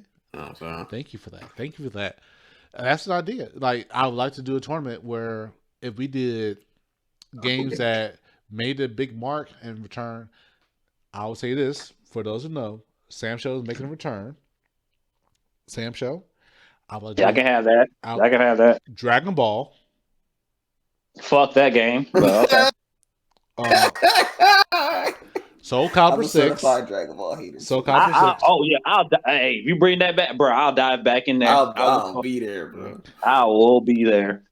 Now we are expecting what may happen for the Game Awards. A new MK11. We made a new MK game. Either MK. I hope it's Injustice instead. I really. It's do. Injustice Bro. 3. I will actually. It's learn the ARS unlikely. game. But if it is, I'm gonna pop off, bro. If the Game Awards they show Injustice 3, I'm gonna do a backflip, and I ain't done a backflip in 2 years, nigga. Oh god, I will do it. I will do a fucking dump cork in the middle of the street, bro. I don't care if I land or not. I'll do it. Camden, we gotta mark our words now. We gotta mark our words now. Let's be careful. Hey, bro, on that God, shit if it happens. happens, I'm gonna clip it. If Put it it on happens- TikTok. All right, and everything. bet. All right, let's It shake on it. happens. Listen, Is your hand out? My hands out. All right, are you firmly grasping it? I'm firmly grasping All right, my now go hand. up and down with that thing. Yeah, go up and down. Yeah, things like that. hey, man. Yeah. There are children watching. All right. Injustice 3 comes out. You got to do a double cork. I got to do a backflip. All right, bet. I didn't see Say less. we see the videos though. Oh yeah, I'm popping. I'm putting. We I'm gotta putting post on it, yeah. Facebook. Alright. Putting that. But now because actually speaking of a little rewind moment, because Chambliss, I remember you played a little bit in Injustice 2, right? Did I play Injustice 2? Like a while back. Nah. Oh. Like when might I have didn't know messed shit about around playing with it. games. I don't know Yeah, if you- I mean, yeah, a little bit, yeah. Okay. I mean, I mean, I played the story. Feel me? Me and Camden played the hell out of that. Okay. Oh, y'all, God. y'all two. Okay, I know y'all two played.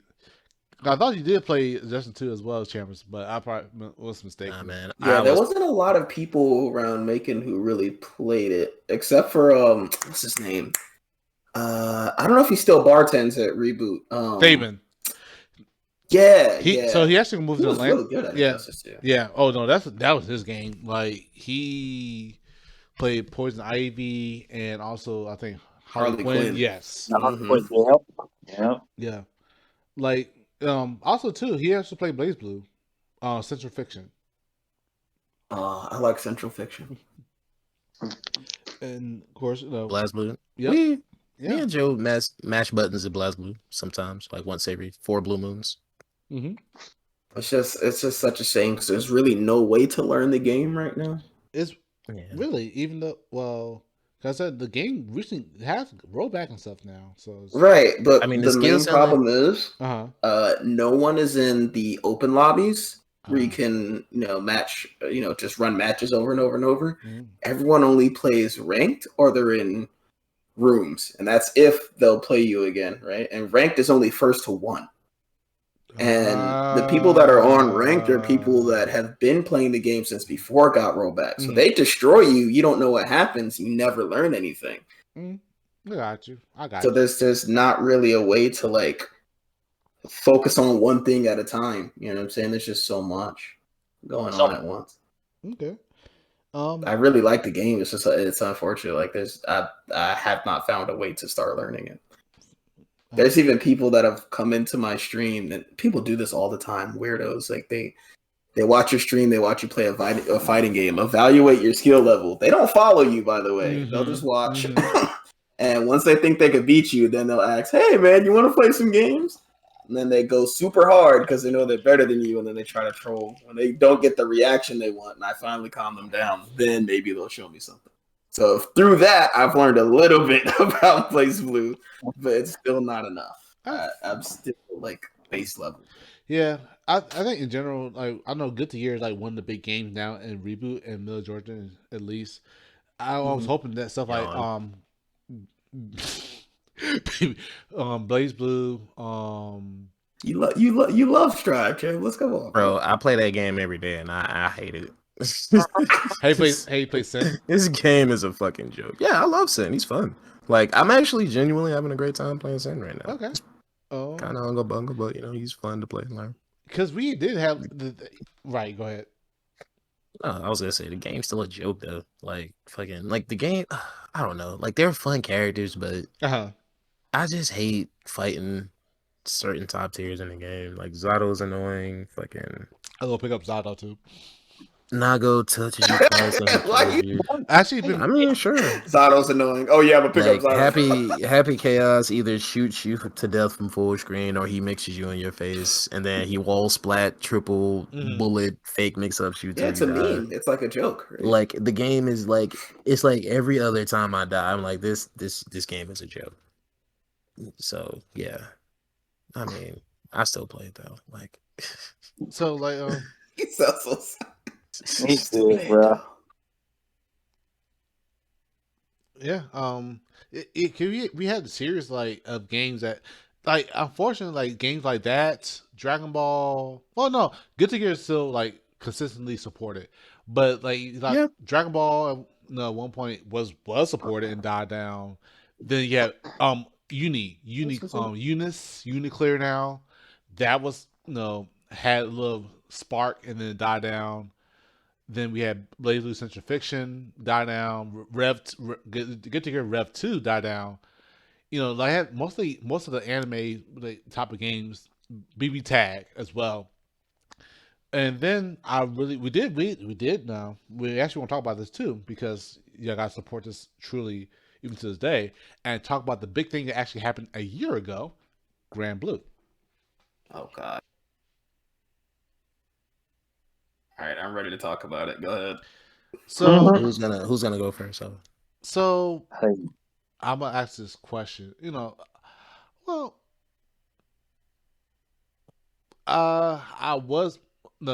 ahead. Just talk about like how do you feel about Grand Blue nowadays? Nowadays, bro. I don't feel like, bro. So what is there to feel? So leading up to now, right, with the recent fighting games that have come out, Grand Blue, of course, the player base has dwindled a lot, especially in America, right? It got to the point where the community had to come up with 2 days, right, out of the week where everyone agrees to join the lobby. So there's only 1 day out of the week where the lobby is like almost full, right? And it's only one lobby. There's a bazillion lobbies that they have in that game for different regions and stuff like that, and only one can be filled up. And that's Wednesday on PC and like Tuesday on PlayStation or whatever. And now up to this point, sorry, what the fuck? Lucas, was that a sneeze? I'm sorry. No. So Lucas is at Reboot right now. What the hell? Lucas just like messes me. Did he pop up in your window or like? He just messaged me on Facebook like, "Hey, I'm at Reboot right now." Bro, I almost threw my phone, my nigga. The fuck? Bro, I look behind me. I didn't know what the hell was going on. I'm sorry. This man just scream like a little kid in a candy shop for real. You good, bro? Dude? He like, what you up to? I'm like, we're on stream. He's like, yeah, I'm at here at Reboot.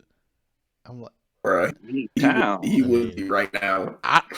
Wow. Of all the times. What you want to do, Kirk? So your stream, dog. No, so after we finish up, I'm actually planning to head downtown for a little bit anyway. So anyone who's free and in Middle Georgia want to meet up, I'd definitely be down. But yeah. Yeah, I'll bring my setup. So, like I said, I might head to that or the bird. I'm sorry that interrupted. That threw me off. But yeah, Nigga, you threw me off the fuck. because like he's just messing me with all like the whole time. Like as we were talking to him, I'm like talking about him. I'm like, huh. So yeah, Gotcha. Come into existence, bro.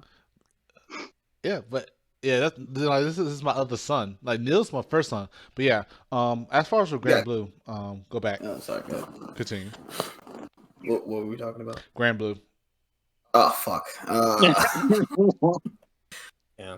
Oh yeah, because of the lobby nights that the community agreed to, like on those days the lobbies would be full. It goes up to 64 or 65 or something like that. They would be full. Now, it'll probably be like 17, 12. You know what I'm saying? Because people are just tired. They want the R word. They want the R word. And to be honest with you, a lot of the time, the people are gonna kill me for saying this. Mm-hmm. The delay is not that fucking bad, bro. It's really Obviously, not. I agree. It's really not. but you know, if it doesn't have rollback, people don't want to play it, and if they hear that that's not what's good, Right. then they're not going to play it, right? And then it's just less people. People nowadays will try anything if it has rollback on it. You remember that really shitty fighting game that came out, like Phantom Breaker Optima or some crap like that?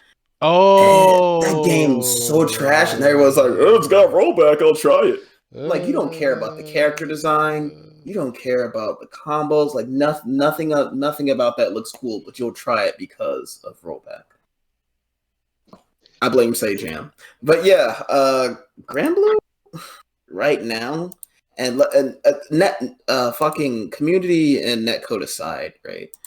The gameplay I think took a hit for me with that big recent patch where they added that new like overdrive system. Overdrive, yeah. And that kind of like pseudo V shift or back shift and then forward shift, whatever the hell.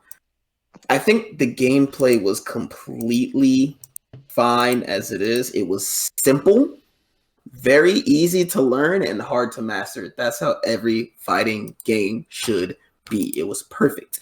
And then they added another layer. They knew there was a big update coming, and everybody's like, okay, we keep the gameplay and we get rollback. No rollback, and the gameplay gets more complicated.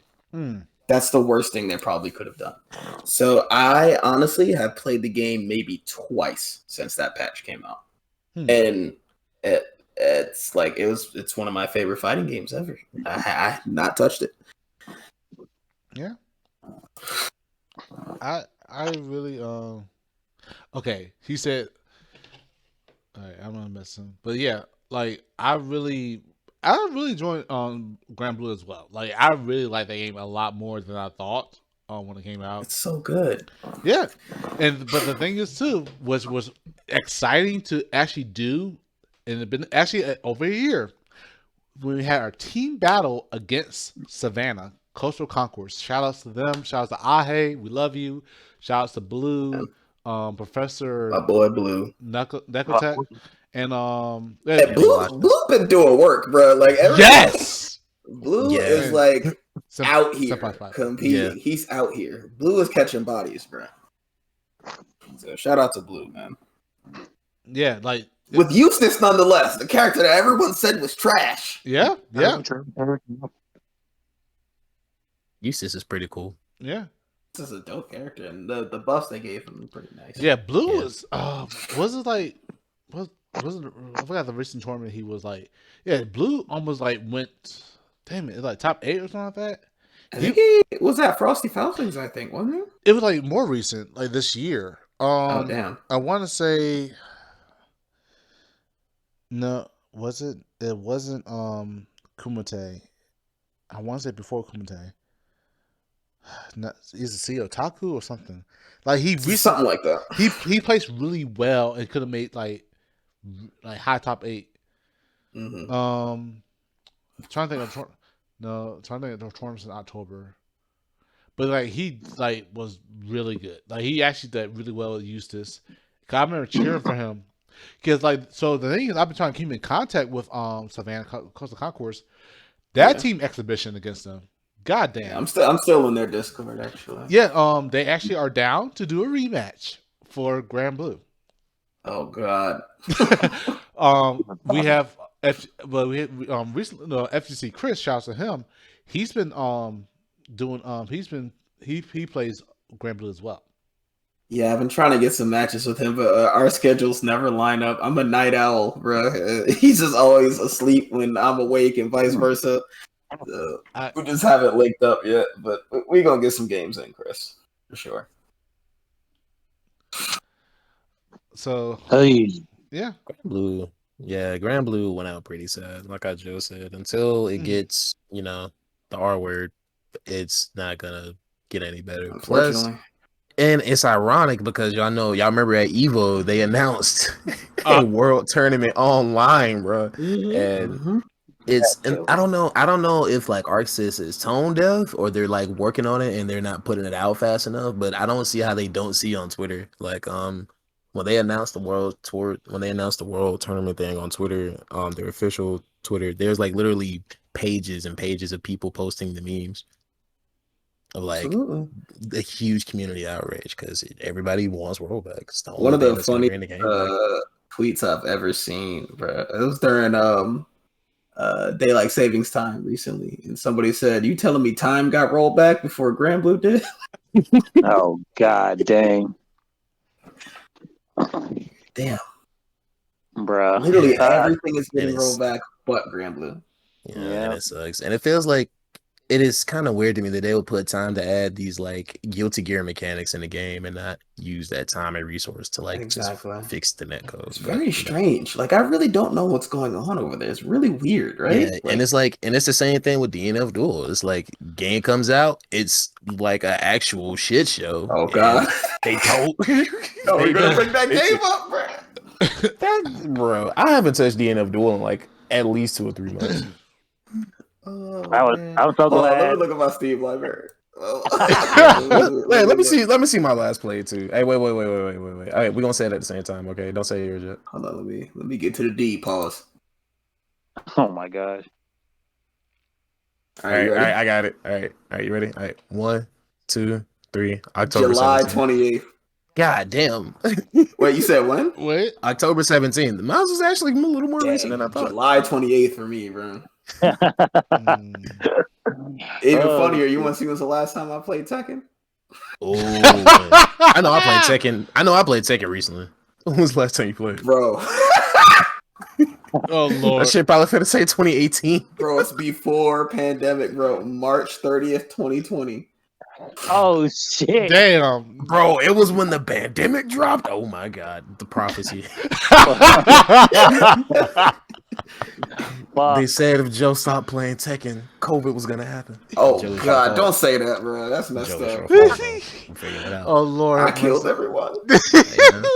All that blood on your hands, dude. Oh my God. Hey, you got no right to talk, and we ain't gonna bring that up on stream. Oh Lord. Listen, okay. Yeah, shut up, nigga. All right, bro, I'll be quiet. But yeah, man, fucking Grand Blue. Yeah, man, that Grand Blue crazy, right? Yeah, man. I'm serious, dude. I love playing Zoe. That game is so freaking fun. Yeah. It is. And it's because it got support. It had support, like Right. Perfect. I mean, Savannah, like I feel like I was gonna say, I feel like the 2 biggest things that kept that game going was the fact that they had consistent DLC characters and NLBC. Bro, NLPC put Grand Blue on its back. Yeah. For like a year and a half. Like, if that tournament was not there, that game would have been dead way earlier. Even when it was about to dwindle, they still had those big offline tournaments in Japan. The Rage series. Right. Oh yeah. Those two. Yeah, those were super. That's when Mochi and Mago and Kazunoko started jumping on the game. So we got a lot more eyes on it. Kazunoko. Oh yeah. That man. The demon, bro. Between him and Goichi, shoot. Oh yeah, I think I love Grand Blue on a more personal reason. So we have this friend. His name is Guy. Fuck that guy. Okay, pun intended. How long did it take you to come up with that one? It wasn't meant to be a I joke, actually but don't know where no, the story is going. Continue. Yeah. but basically he played Charlotta. Was that Charlotta? He does play Charlotta, yeah. That bitch is so freaking annoying. And I was like, why is she not nerfed yet? Be Why alright. isn't this character not nerfed? Oh, they gave her buffs, baby. I know that's what crazy. Like you always see her in like fucking top 8 like every time, and everyone realized that she was so cheap. Like she only had probably like one punishable move, and I was like, She was one of those characters where they were like, we feel like this one weakness she has should be taken away, right? And it was like, oh, Charlotta's not that good. She struggles to get in. I was like, she literally has a full screen Blanca ball that's plus on block, well, safe on block. Like, I don't know what else you need. She has a demon flip. Like, she's not supposed to be able to deal with fireballs that well. That's how balance works. and after that, it got to a point like they start buffing like all the high tiers and like nerfing the low tiers, like fucking Narmaya. I remember when she got that Narmaya nerf was kind of stupid, bro. Yeah. Like they nerf. I think like they nerfed her super a little bit and something. I forgot what else. No, but her super got buffed. That was the only thing that did get buffed. Okay, that was a couple. I think they took away one of her combos, like from the EX Dawnfly stance. Yeah. And then you do quarter circle back, quarter circle forward. I think you can't do that with the light version now. Like you have to EX it. Yeah. Oh yeah. Let me just say, it was pretty weird that like Grand Blue got patched into hell. Like actually, that game was probably, I think that's like the one fighting game that got, I can't think of a fighting game that got patches that frequently. Yeah, Am I tripping? Is that just me? My nigga Saurus. No, they did. No, Saurus is good now, but you know, you want to go back? You're saying like Grand Blue is got frequent patches? Yeah, I feel like I think it's some fairly frequent patches. Yeah. Yeah, I can't think of a fighting game that got patched like that frequently. But now it felt like it once wasn't a month. Balance patches that often though. True. But it did get patched fairly often. Not so much balance. It felt like the game changed like once every 2 or 3 months. Yeah. You think so? I disagree. I agree on that one. Well, I guess Not for like me, change. like, Well, let me not say change. Like character balance changes every 2 to 3 months. Some of them got toned down. Like you remember when the game first came out, Gran and Katarina were the biggest menaces ever. Plus on block stand medium and plus on block crouching medium for some reason. And now it's just freaking Cagliostro just running amok. Who was once the worst character in the game. Yes, she was literally like the worst character in the game. Yep. And it's crazy because the reason that she was able to go from the worst to the best is because she had all the tools. The tools were just ass, right? Yeah. Her tools were great, but they just needed little things, more range, more damage, better combo off of it. So they didn't have to change any of her moves. They just had to give them a bit more juice. That's all she needed. Bro, she got the map. Bro, hey, if anyone watching this, y'all have never watched Zombie Move. Oh my gosh. The most messed up shit no. With Cagliostro. Watching the tournament too as well? Man, nope. I used to play him every week. It was not fun. Not fun. And he was and this dude had the nerve. He had the nerve to make a tier list and put my character Vasaraga in S tier next to his. Wait, nah, shut up. Shut Joe. You know Vasaraga's kind of OD. Like, oh no, absolutely. I think he's great, but he's a balanced character, I think. Right? He has glaring strengths and glaring weaknesses. That's why he's perfect, right? He does ridiculous damage, has ridiculous range, but he's slow, has no real reversal, has the slowest crouching jab in the game. Right? Okay, fair. So we know these things, right? And he has armor is obviously stupid as hell. But he has those glaring weaknesses, right? He's weak to being pressured. and he Fair. can't move. He's slow. Fair. Cagliostro can do whatever the hell she want. And Belial, who still hasn't Oh my really God, ever That's been the nerfed. problem. They nerfed him. They tried. They really tried to nerf him, right? No, what they had to do, they had to make A-Town stump minus on block first off. Mm-hmm. Then fucking I can't even remember. Fuck. I don't want it to. Good. I'm glad I don't remember. Yeah, you used to hate that character. Oh, crap. With a burning passion, bro. I was like, oh, he's kind of fun. Then like as time went on, I was like, oh, okay now. And then like when he got figured out, I was like, yeah, this just isn't fun to play anymore. Like, You could spam far H, and it's safe on block if both hits come out, and you can just buffer whatever special move if it hits.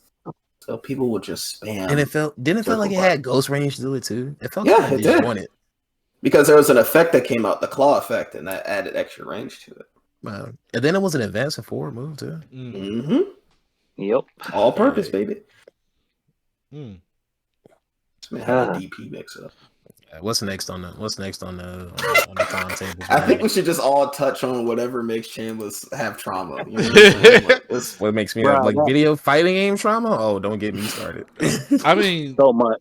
what else? What else can't you stand? I mean, Let's talk about when Leo got nerfed in Tekken 7. Are you talking about back one too? Yeah. I mean, was it back 1-4? Yeah. I mean, Leo's so good, right? you feel me? It's like, Leo, okay character. Maybe this move's kind of ridiculous. Whatever. But hey, we got Akuma doing demon flip, fucking touch death combos with full meter. Can't nerf that shit. You got motherfucking who got I don't have the power. I don't care no more. I can't. I'm just saying, like, counter hit back one was really good, but it wasn't like the best move in the game. Leo was really a solid And B tier. And they gutted her. And you know what's fucked up? They try to buff like little shit that's kind of helpful, but doesn't really that matter. no one uses. Right? Yeah, and it's like cool. Like down four. I think what is it? 2? Is it 3-4? Like her low move. I'm like, they buffed that. I'm like, cool, but this move is kind of slow as fuck, and you can sidestep it. And then they gave every character insane wall carry, so there was no reason to pick Leo. Exactly. It's like they buffed. Is it back 2-4? The move where she hits high and low at the same time. They buffed it. I'm like, okay, cool, but you can sidestep it. It's really just a low, honestly. Like, they buffed 4-4. They made 4-4-2 save. Cool, but you can sidestep. Punishable low, bro. Like, exactly. You see a pattern here. They buffed this move. Cool, but it can easily be beat. Like, give me. They gutted her, bro. But they let fucking Leroy and Falco Rum run amok for like a fucking year before they did anything about them.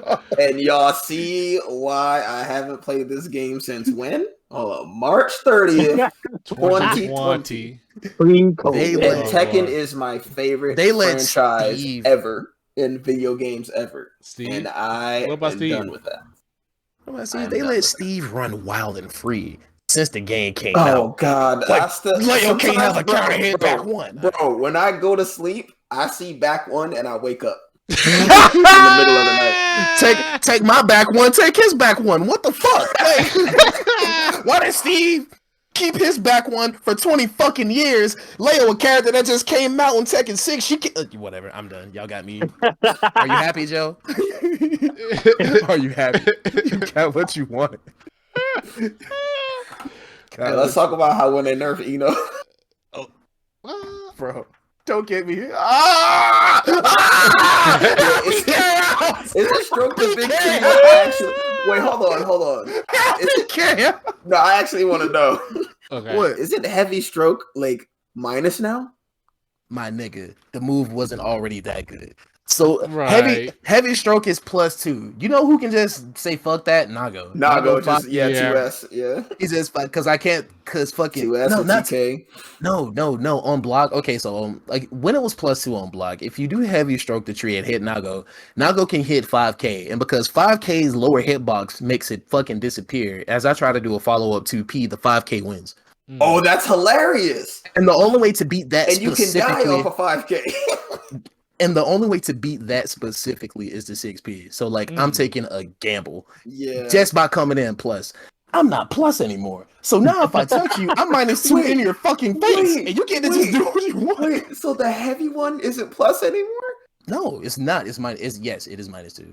That is hilarious. Why even have it? Damn. Why even have a slower version of it? It's still minus. They claim that they reworked, by like giving her the option to dash lower or higher, but you don't even. It doesn't matter. Her dive has been trash. Her dive has been her dive's been trash since the game came out because her hitbox is right in front of it. Meanwhile, Maze Dolphin just kills you because never mind. Well, at least you don't have to worry about it being the worst character in the game now. I mean, still good. You can still win with Right. I think, but you have to like put the fucking work in. And I'm not Daru, bro. I'm not done. I'm not done. I don't know that much about Strive, but like, there's a lot of situations where it seems like Eno just doesn't win. Like a lot of like situations that That's happen the in thing. Strive Like, often. okay, And her win condition, obviously, when she gets the mix going, it doesn't matter how top tier you are. You might It's be like, fucked. when you think when I think I think Laura from Street Fighter because I feel like they play the same in the sense that like when I'm out here, I can't really do shit. When I'm out here, I can't really do shit. But when I'm in, it's time to guess for your fucking life. Music Note is kind of like Thunderclap. Yep. Yeah. Like Note is better, but I don't know. Note is okay. Note it's a step up from what it used to be. But even then, like you took away my heavy stroke. You took away the meat and potatoes of my gameplay. Like now I just bro, how do you think I feel, man? What is that? A fucking Lilia player when all right, I'm over here dooming on stream. Let me stop, dude. I mean, they chose to only buff the things that Milia were good at. It was like, we feel like she should mix you up in the air better. I'm like, nigga, that was the only thing she had. What are you talking about? Like, you're not gonna fix none of the other shit? It's fine. Yeah. The funniest thing I'll tell you though about Good to Gear as far as the stream go, the patching and stuff. So Geef, he's up like Potemkin. The last tournament that he was at, so apparently he didn't know that he was low tier, but I did. And I remember when Evernight, Monkey, ain't no excuse. Huh? I said that ain't no excuse. True, but like when he found out that Potemkin was low tier. Because he was struggling so bad against Leo's. Oh yeah, that was the other thing too. When Geef picked up Potemkin and Guilty Gear, and then D3 King came in with his Gold Lewis. I remember. Gold Lewis. I remember at one point Geef was like, "Character, I'll play a little Gold Lewis." I was like, "Oh, you play Gold Lewis?" He's like, "Yeah." I told D3 King. D3 King almost freaked out and was like, "I will fucking beat the shit out of him. I'm the best Gold Lewis in the damn state. Don't even try me." He almost went to Geef and went to a money match and $100 over Go Lewis. Oh man, that shit was funny. Cause no, here's the best part: Geef backed out. Oh yeah, I was there for that. Yeah, that was funny. You were there. Yeah, D3 is feeling himself, bro. Yeah, Geef was like, "I won't talk trash or do this anymore." I'm like, "Oh, you serious?" And then D3 like, "No, I talk trash. I talk shit. I'll beat your ass." Like that. So Geef, like D3 King is chasing after Geef because we told him about the history. But then you played him Chambliss and Guilty Gear and you were talking shit at one point, right? If I remember. Like you played him and then like he beat you with the first game or whatever, and he kind of like was playing around, not taking it seriously. And then he was talking shit, and he had turned it up a bit, if I remember. Chambliss? I think he's AFK. What's up? Oh, no, I'm here. Now, remember when Geef played you in the tournament, that same tournament, and we're talking shit to you after the first Oh, yeah. Then I picked Testament and almost threw it. Yeah, good times. Yeah. So, other than the fact that he tried to act like he was innocent, he doesn't talk shit like that anymore. Because when D3 came to him and wanted to do a $100 money match, he like, "Nah, I'm good, bro. I'm like, Geef. Talking all that good shit a minute ago. Now you got kicked in your chest. No, Geef be funny. Like I said, he's not a. I will say what you want to say. Horror's a villain. Horror would be the villain at the time, at a point. Muffin would be the villain at a point. Geef will be that clown villain. Because, like a villain would be someone that, well, they don't always have to talk shit, but they can talk shit and they can hold it as well. Geef, only to an extent, was like talking shit, but you can trash him. And that was one of the things that like really happened, because like I said, we were relatively new. We really were trying to get into like more serious competitive stuff like that. But we had a series of trash talkers. I can tell you when I won more money matches for other people than for myself. Damn. No, it's okay. I'm gonna tell my record: Dragon Ball, Marvel, Tekken, Street Fighter, and I forgot what other game. Oh, Smash. I remember people would come in and talk so much shit and Reboot, and half the time I was called. I remember Bruner would bet on me in other games. He would. Oh yeah. I remember. People do that? No, okay. Here's the best one. Actually, I might go into the bird after this later on though. But Bruner, I remember when one dude came in. I played Dragon Ball at the bird. And I was messing around. Dude beat me one game after he came in. He's like, "Yeah, I beat you." I'm like, "Hold on now, let me play again." And then I beat him. Right? He was like, "Hey Bruner, what's the Hey, I bet $20 per game that or $10 per game that I beat your boy." Bruno looked at me and he said, "All right, I bet." Bruno won $20 that night. $20. Dude, $4. $20. Then when the exhibition with me and oh shit, when I never told you when I beat Domo. I mean, like I said, everybody beat Domo, but when I beat Domo in Marvel, was it in Marvel? The very first time I played him, I didn't enter the tournament because I had to work. I said, "Oh, was this in Marvel?" Yes, Marvel 3. And I was like, "Hey, can I play you in Marvel like quick?" And I played a long time. They traded for the tournament. I beat him with my Phoenix Wright, Dormammu, and Hagar 7 times in a row. That's a nasty team. And then that is a nasty team. Love it. DreamHack. I got people in DreamHack too in the tournament too with that team. But then the funniest part was like when where'd you place? Top 8? No, Chambliss. top 20, top 24. I'm saying. That's good. Hey girl, you want this top 24 dick? Bro, you gotta relax. No, Lord have mercy. Oh God. But actually, so the thing is, I remember after I beat Domo 7-0, he won a bet against me in that match after the tournament because that's why I was free.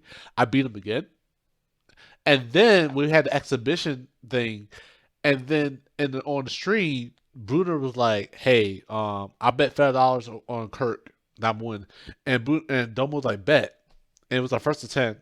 I beat him first to 10. So let's go. Scoring that. This was like actually earlier this year, I would say. And then in the same year, I was saying, what was the score in the first to 10? I want to say 10-6 or 10-5. Like, okay. But the thing was that like he always want to bet money in every single. Double bet so much money and he does all the exhibitions. Oh, that nigga's in debt. We know that. No, okay. He almost tried to bet and beat. He almost bet Bruner. He tried to make Bruner to learn Tekken and beat him in a money match for $200. And Bruner actually practiced that game. Bruner that shit would have been funny because I was when someone was telling Travis about Domo and after the Tekken tournament. Domo, I think, got washed, and somebody was telling Travis, he was like, "Bro, watch out. He used to be like pretty good at Marvel." And Travis's eyes like bulged, and he said, "I don't believe you." He said, "I don't care about that. Has he won any money playing this game?" I was like, "Yo, Travis was a Travis is a fucking menace, bro. Travis is a villain, bro. Yeah, like Horror and Travis, like those are like two big villains. I remember when Camden finally beat Travis in the tournament. Man, cause like Travis. Right. Believe that. I remember. I still couldn't believe that. I was like, "Nigga, is this real?" And he's like, "Yeah, you actually beat me. Like that was pretty good." I was like, "Stop lying to me. Is this a joke? Are we on prank? I don't want this." Yeah, Travis is a Tekken grandmaster, is what we like to call. Mm-hmm. He's got that legacy skill. Well, with that damn leave. All right, who we talking about? Travis, leave, Travis. leave and damn. Fuck that guy. Leave and hot damn. You know he be talking shit, right? Yeah. Oh no. Yeah. Oh yes, absolutely. Yeah. No. Absolutely. Like Travis. I was just joking, but yeah, he actually do. Travis is the nicest shit talker. Yeah. True. But like he's also like an asshole at the same time. He's one of the funniest people I've ever met in my fucking life. Like he will like smile in your face and be like, "Yeah, you're fucking trash," and just be like, "All right, anyway, I gotta go do some business shit."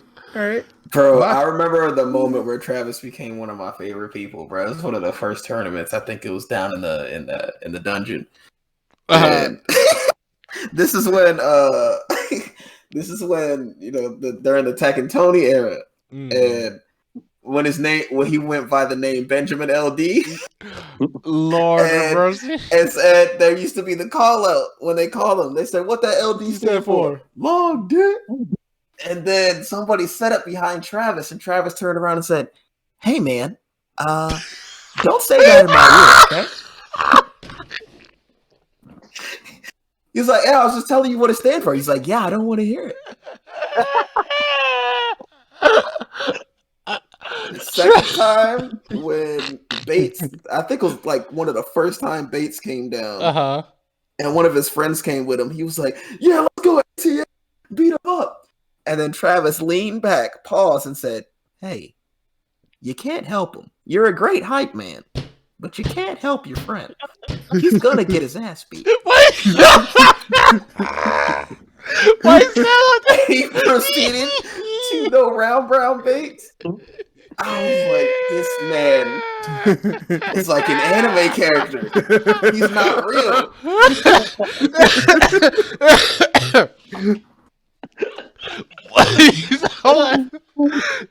Trying to be soft.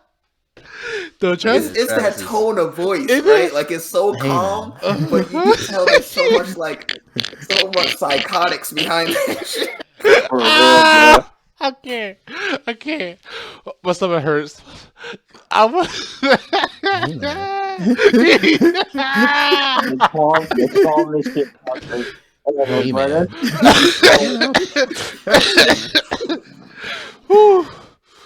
Okay. No. Oh my god! I remember the first time I was commentating with Travis, bro, and he's like, "Yeah, you Camden," and then I started getting too hyped. He turns his back. He's like, "Hey, calm down, buddy. You're getting too crazy."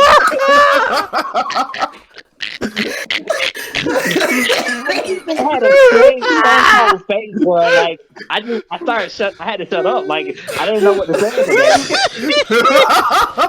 You're just like, yes, sir. Yeah, exactly. Like how do you react to someone saying that so calmly in your face? You like, shit. You're moving forward. You're moving forward with the The conversation. thing is with Travis, because he's older than all of us, so I want to be respectful. He be playing too much, bro. fuck. I was like, man, you bit like, you know what I'm saying? Oh God. Oh my gosh, I'm crying. Oh shit. Yo, I remember Ricardo. I remember. Go ahead.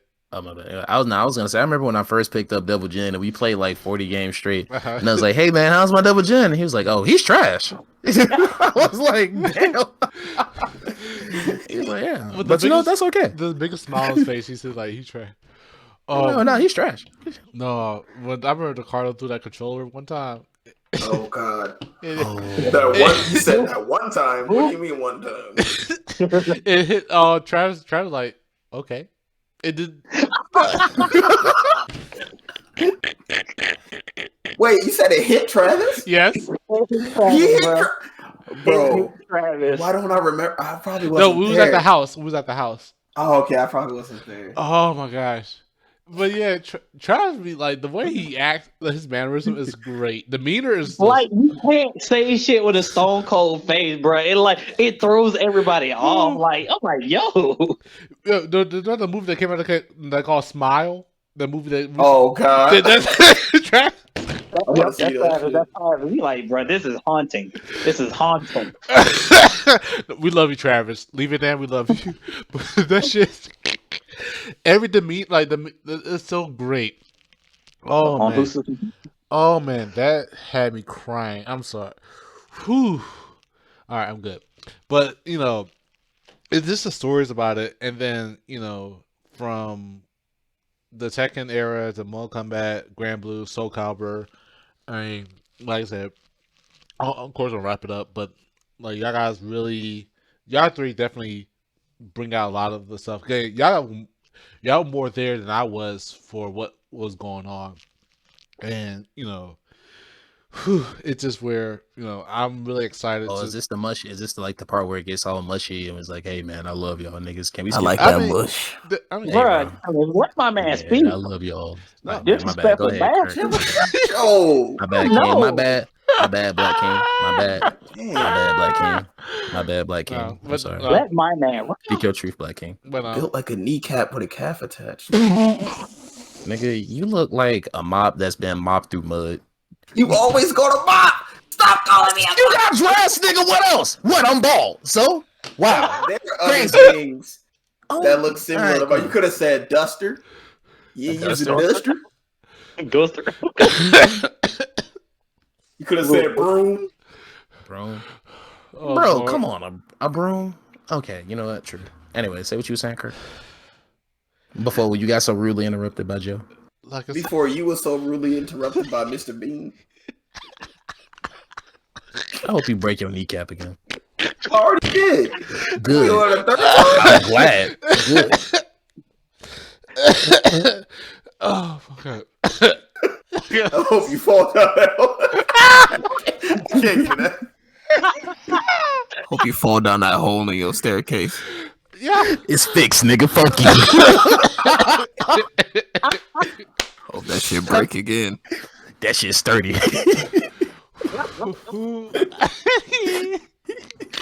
Oh shit. Oh Lord. Oh man. Okay. Y'all are treacherous, both of you. I Treacherous. love y'all. I said y'all guys are very essential to the scene, and I said if it wasn't for y'all, I would. Like I said, I wouldn't. I said to everyone in general, like it wasn't for anyone supporting the scene, those who are watching the stream, listening to the stream, all that stuff. I mean, like I said, we wouldn't be here at least for the 5 years for sure. The amount of stories, the amount of stuff that happened. Like I can't imagine, And like I said, for the future of things, for those who don't know, of course, I put the advertisement, but I know we have a tournament December 3rd, the Parks and Rec smashing the Guilty Gear, because it's Parks and Rec, December 10th. Already 15 players signed up for various games, and Ready. the big player that we got that's coming through because we're having $100 pop bonuses for Tekken, Street Fighter, and Guilty Gear. Thanks to Big Boss DP. We invited. Well, we didn't even have to invite. He invited himself. The Mouth of the South Pork Chop is coming down. Yeah, we already. I'm actually looking at it right now how many people had signed up. Yeah, already we got 15 players signed up for this tournament. We got people from Savannah and Albany coming out for this tournament too. Noise. It's just local tournament. Like right now is just 15 people. We got people that are planning to come from Florida, coming from Albany, Valdosta. Like we are going to have pretty much people from around the entire state just coming out for this event. So I'm super excited for this to turn out really well. So that's December 10th at 2 p.m. is Smash Brothers. At 5 p.m. is FGC. So that's Street Fighter 5, Tekken 7, Guilty Gear Strive, and Super Turbo. That game surprisingly made a huge. That game here, like of all games, I did not expect to make a major return. Yeah, Super Turbo, Marvel vs. Capcom 2, Third Strike, the old school games, they reemerging. But like I said, this is throwing other announcements. But I definitely want to say thanks to EmptyJumpJo, Chambliss, and Life of Hyena. Y'all guys, I'm back, gang. Thank you guys so much for being awesome trailblazers for the scene. Thank you guys so much for what you have done. Y'all guys have inspired a lot of players to come out. We have new generation of players, younger that's coming out playing these games, coming More after fucking talented. Yeah. Fuck you. No, you're talented as well, dude. Like for you to play Tekken, Guilty Gear, and you're doing consistently well overall. We appreciate you for that, man. Like I said, and this is not like I said. I'm not even drunk on wine or anything. It's just like honestly. So You say I got some drink in my cup. Well, even sober or drunk, like I always say, like whatever I say is coming from the heart. Yeah, man. I missed half that because I'm working. But you know what? I understand that what you're saying, you sincerely mean. Shut up. I understand. Bring that up that you weren't listening. Like you could have just lied. I'm sorry. No, because I'm still working. I told y'all that. But no, seriously, no. But I what the fuck you anyway. Don't be honest to my friend. I'm sorry. You're right. I should lie to all y'all more. Anyway. You really should, honestly. Okay. I probably should. Fuck. We appreciate you, Chambliss. Thank you. I'm cooking this nigga. Oh shit. Well, we appreciate you, Chambliss, for everything. So, if you didn't hear what I said earlier.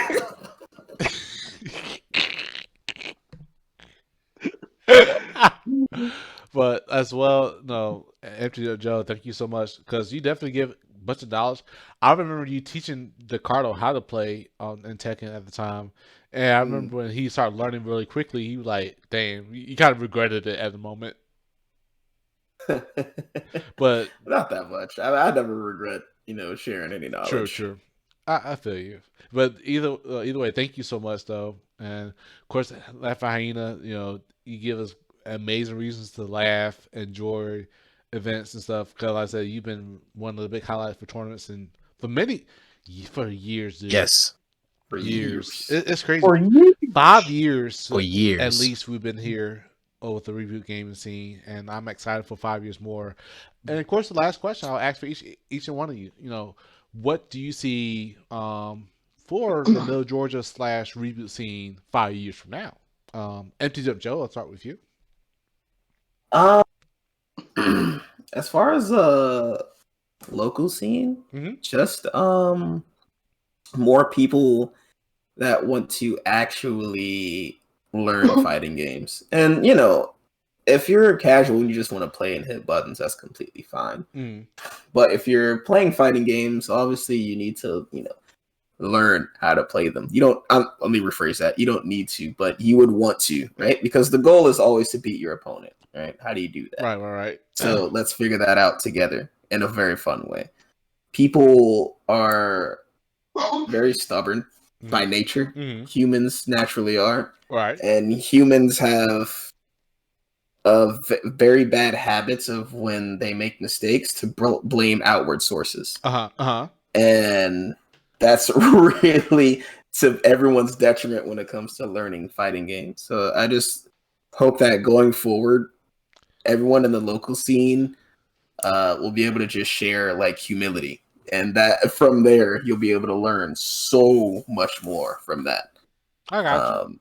Not saying there's not people that are humane, you know what I'm saying, but I'm saying if you want to improve to the next level, you have to have humility. That's the main thing. Right. That was so well spoken. Yeah. You Chambliss, what do you think about the future of the reboot scene? Maybe 5 years from now or so. I don't know. I agree with you. Like, Mhm. I just want to see more. I get excited when new players come. Mhm. Like when they actually want to play the game, not like people that want to button mash. So I don't know. I'm more so in a camp of like, if you're just gonna mash, like do it at home. But if you actually want to learn and like you want to come and play and hang and game and talk about it, like that's what gets me excited. Mhm.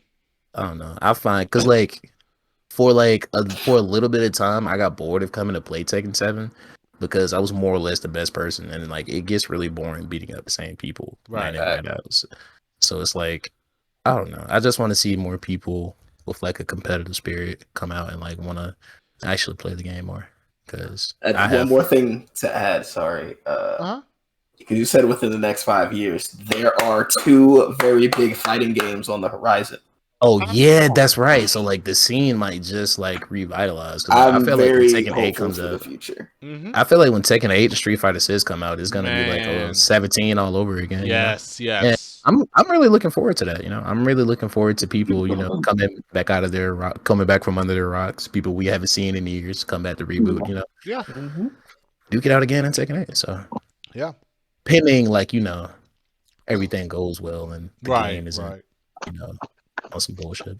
But so far everything looks good for 6 Mhm. from all the footage that we're seeing. And hopefully Tekken 8 can follow up and be a great fighting game too. Yeah. I tried the 6 out too. By the way.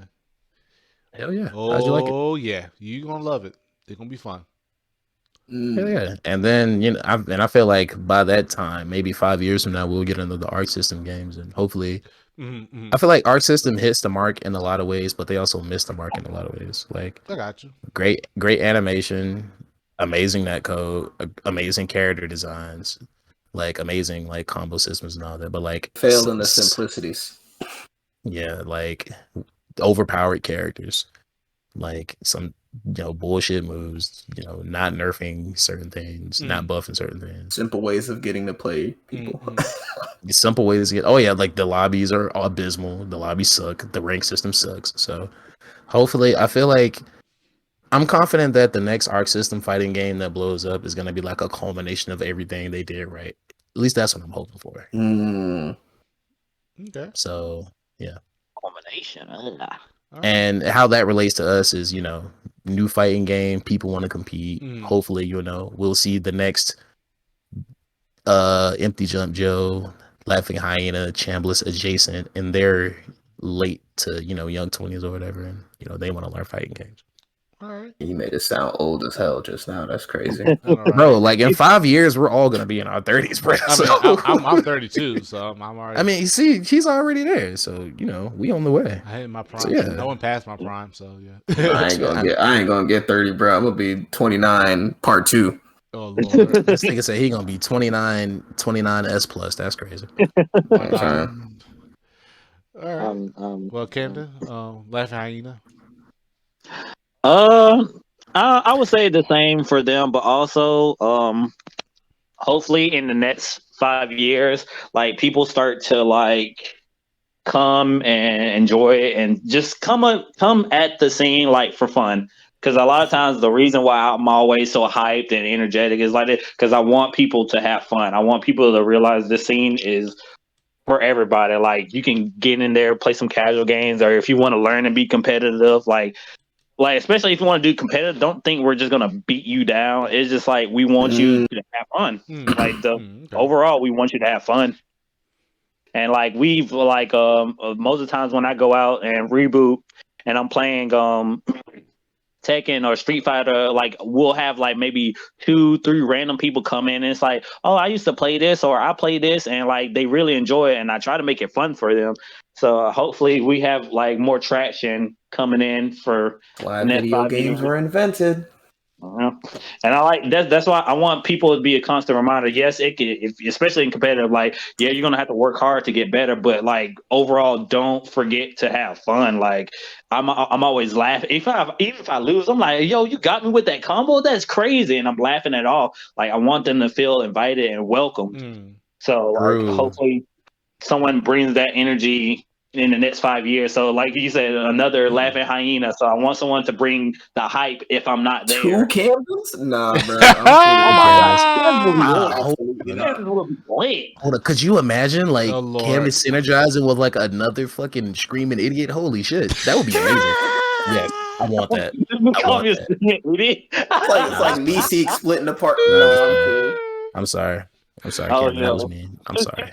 Bro, oh my God, bro, that would be You lit. just called him an idiot, bro. Lord. He really did. Damn. Don't I'm let sorry, it Yeah, slide. Damn. Joshua said one of you is enough.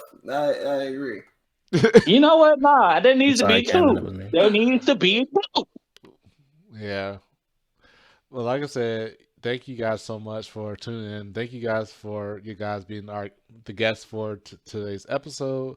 We're gonna have it archived in the stream on the not stream on the Reboot Retrocade Gaming YouTube channel shortly afterwards. So definitely stay tuned for that, and we'll have it posted later on. But y'all guys, thank you guys so much for everything. And Yup. awesome insights, awesome, amazing stories, fun moments, and everything. Like I said, this is pretty much we'll be keeping going. We definitely got some guests, huh?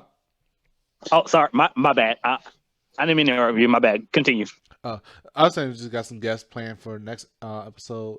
Working on that, but also too, I'm also doing. We got season 2 of our Street Fighter 5 podcast with Shadow Ace. He's going to be. We're going to be doing actually looking at hopefully players outside of the Georgia scene, and y'all guys can go to. Oh yeah, last but not least, if we need to find where you guys be located on social media world, where can we find you, EmptyJumpJo? On all socials, EmptyJumpJo, and twitch.tv/EmptyJumpJo. All right, you Chambliss. Twitter is Chambliss with 2 L's and 2 S's. And I stream sometimes at twitch.tv/BlissCham. Oh. And yeah, that's it. I don't want you to follow my Instagram. All right, and Laughing That's all. Hyena. All the same. Twitter, Instagram, Laughing Hyena _20. It's like You hit me up. okay, the Laughing underscore like with the G, right? Laughing Hyena. Yeah, with the G. Oh, with the G. Laugh. I know one of them is with the G. Well, Um, your Twitter. Yeah. Okay. Yeah, I need to go back and change that.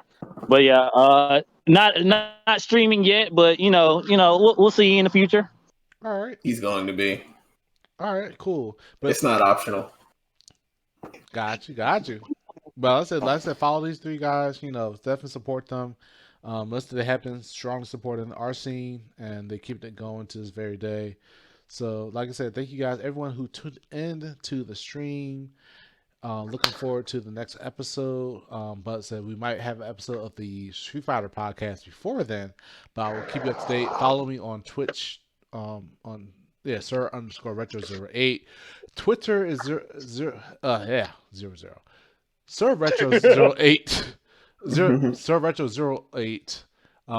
And that's also on Instagram, Facebook as well. TikTok. Well, TikTok is Retroc. It's Retro K 08. So definitely follow me on that as well. Post keep it up to date. Thank you guys for tuning in, and y'all guys have a great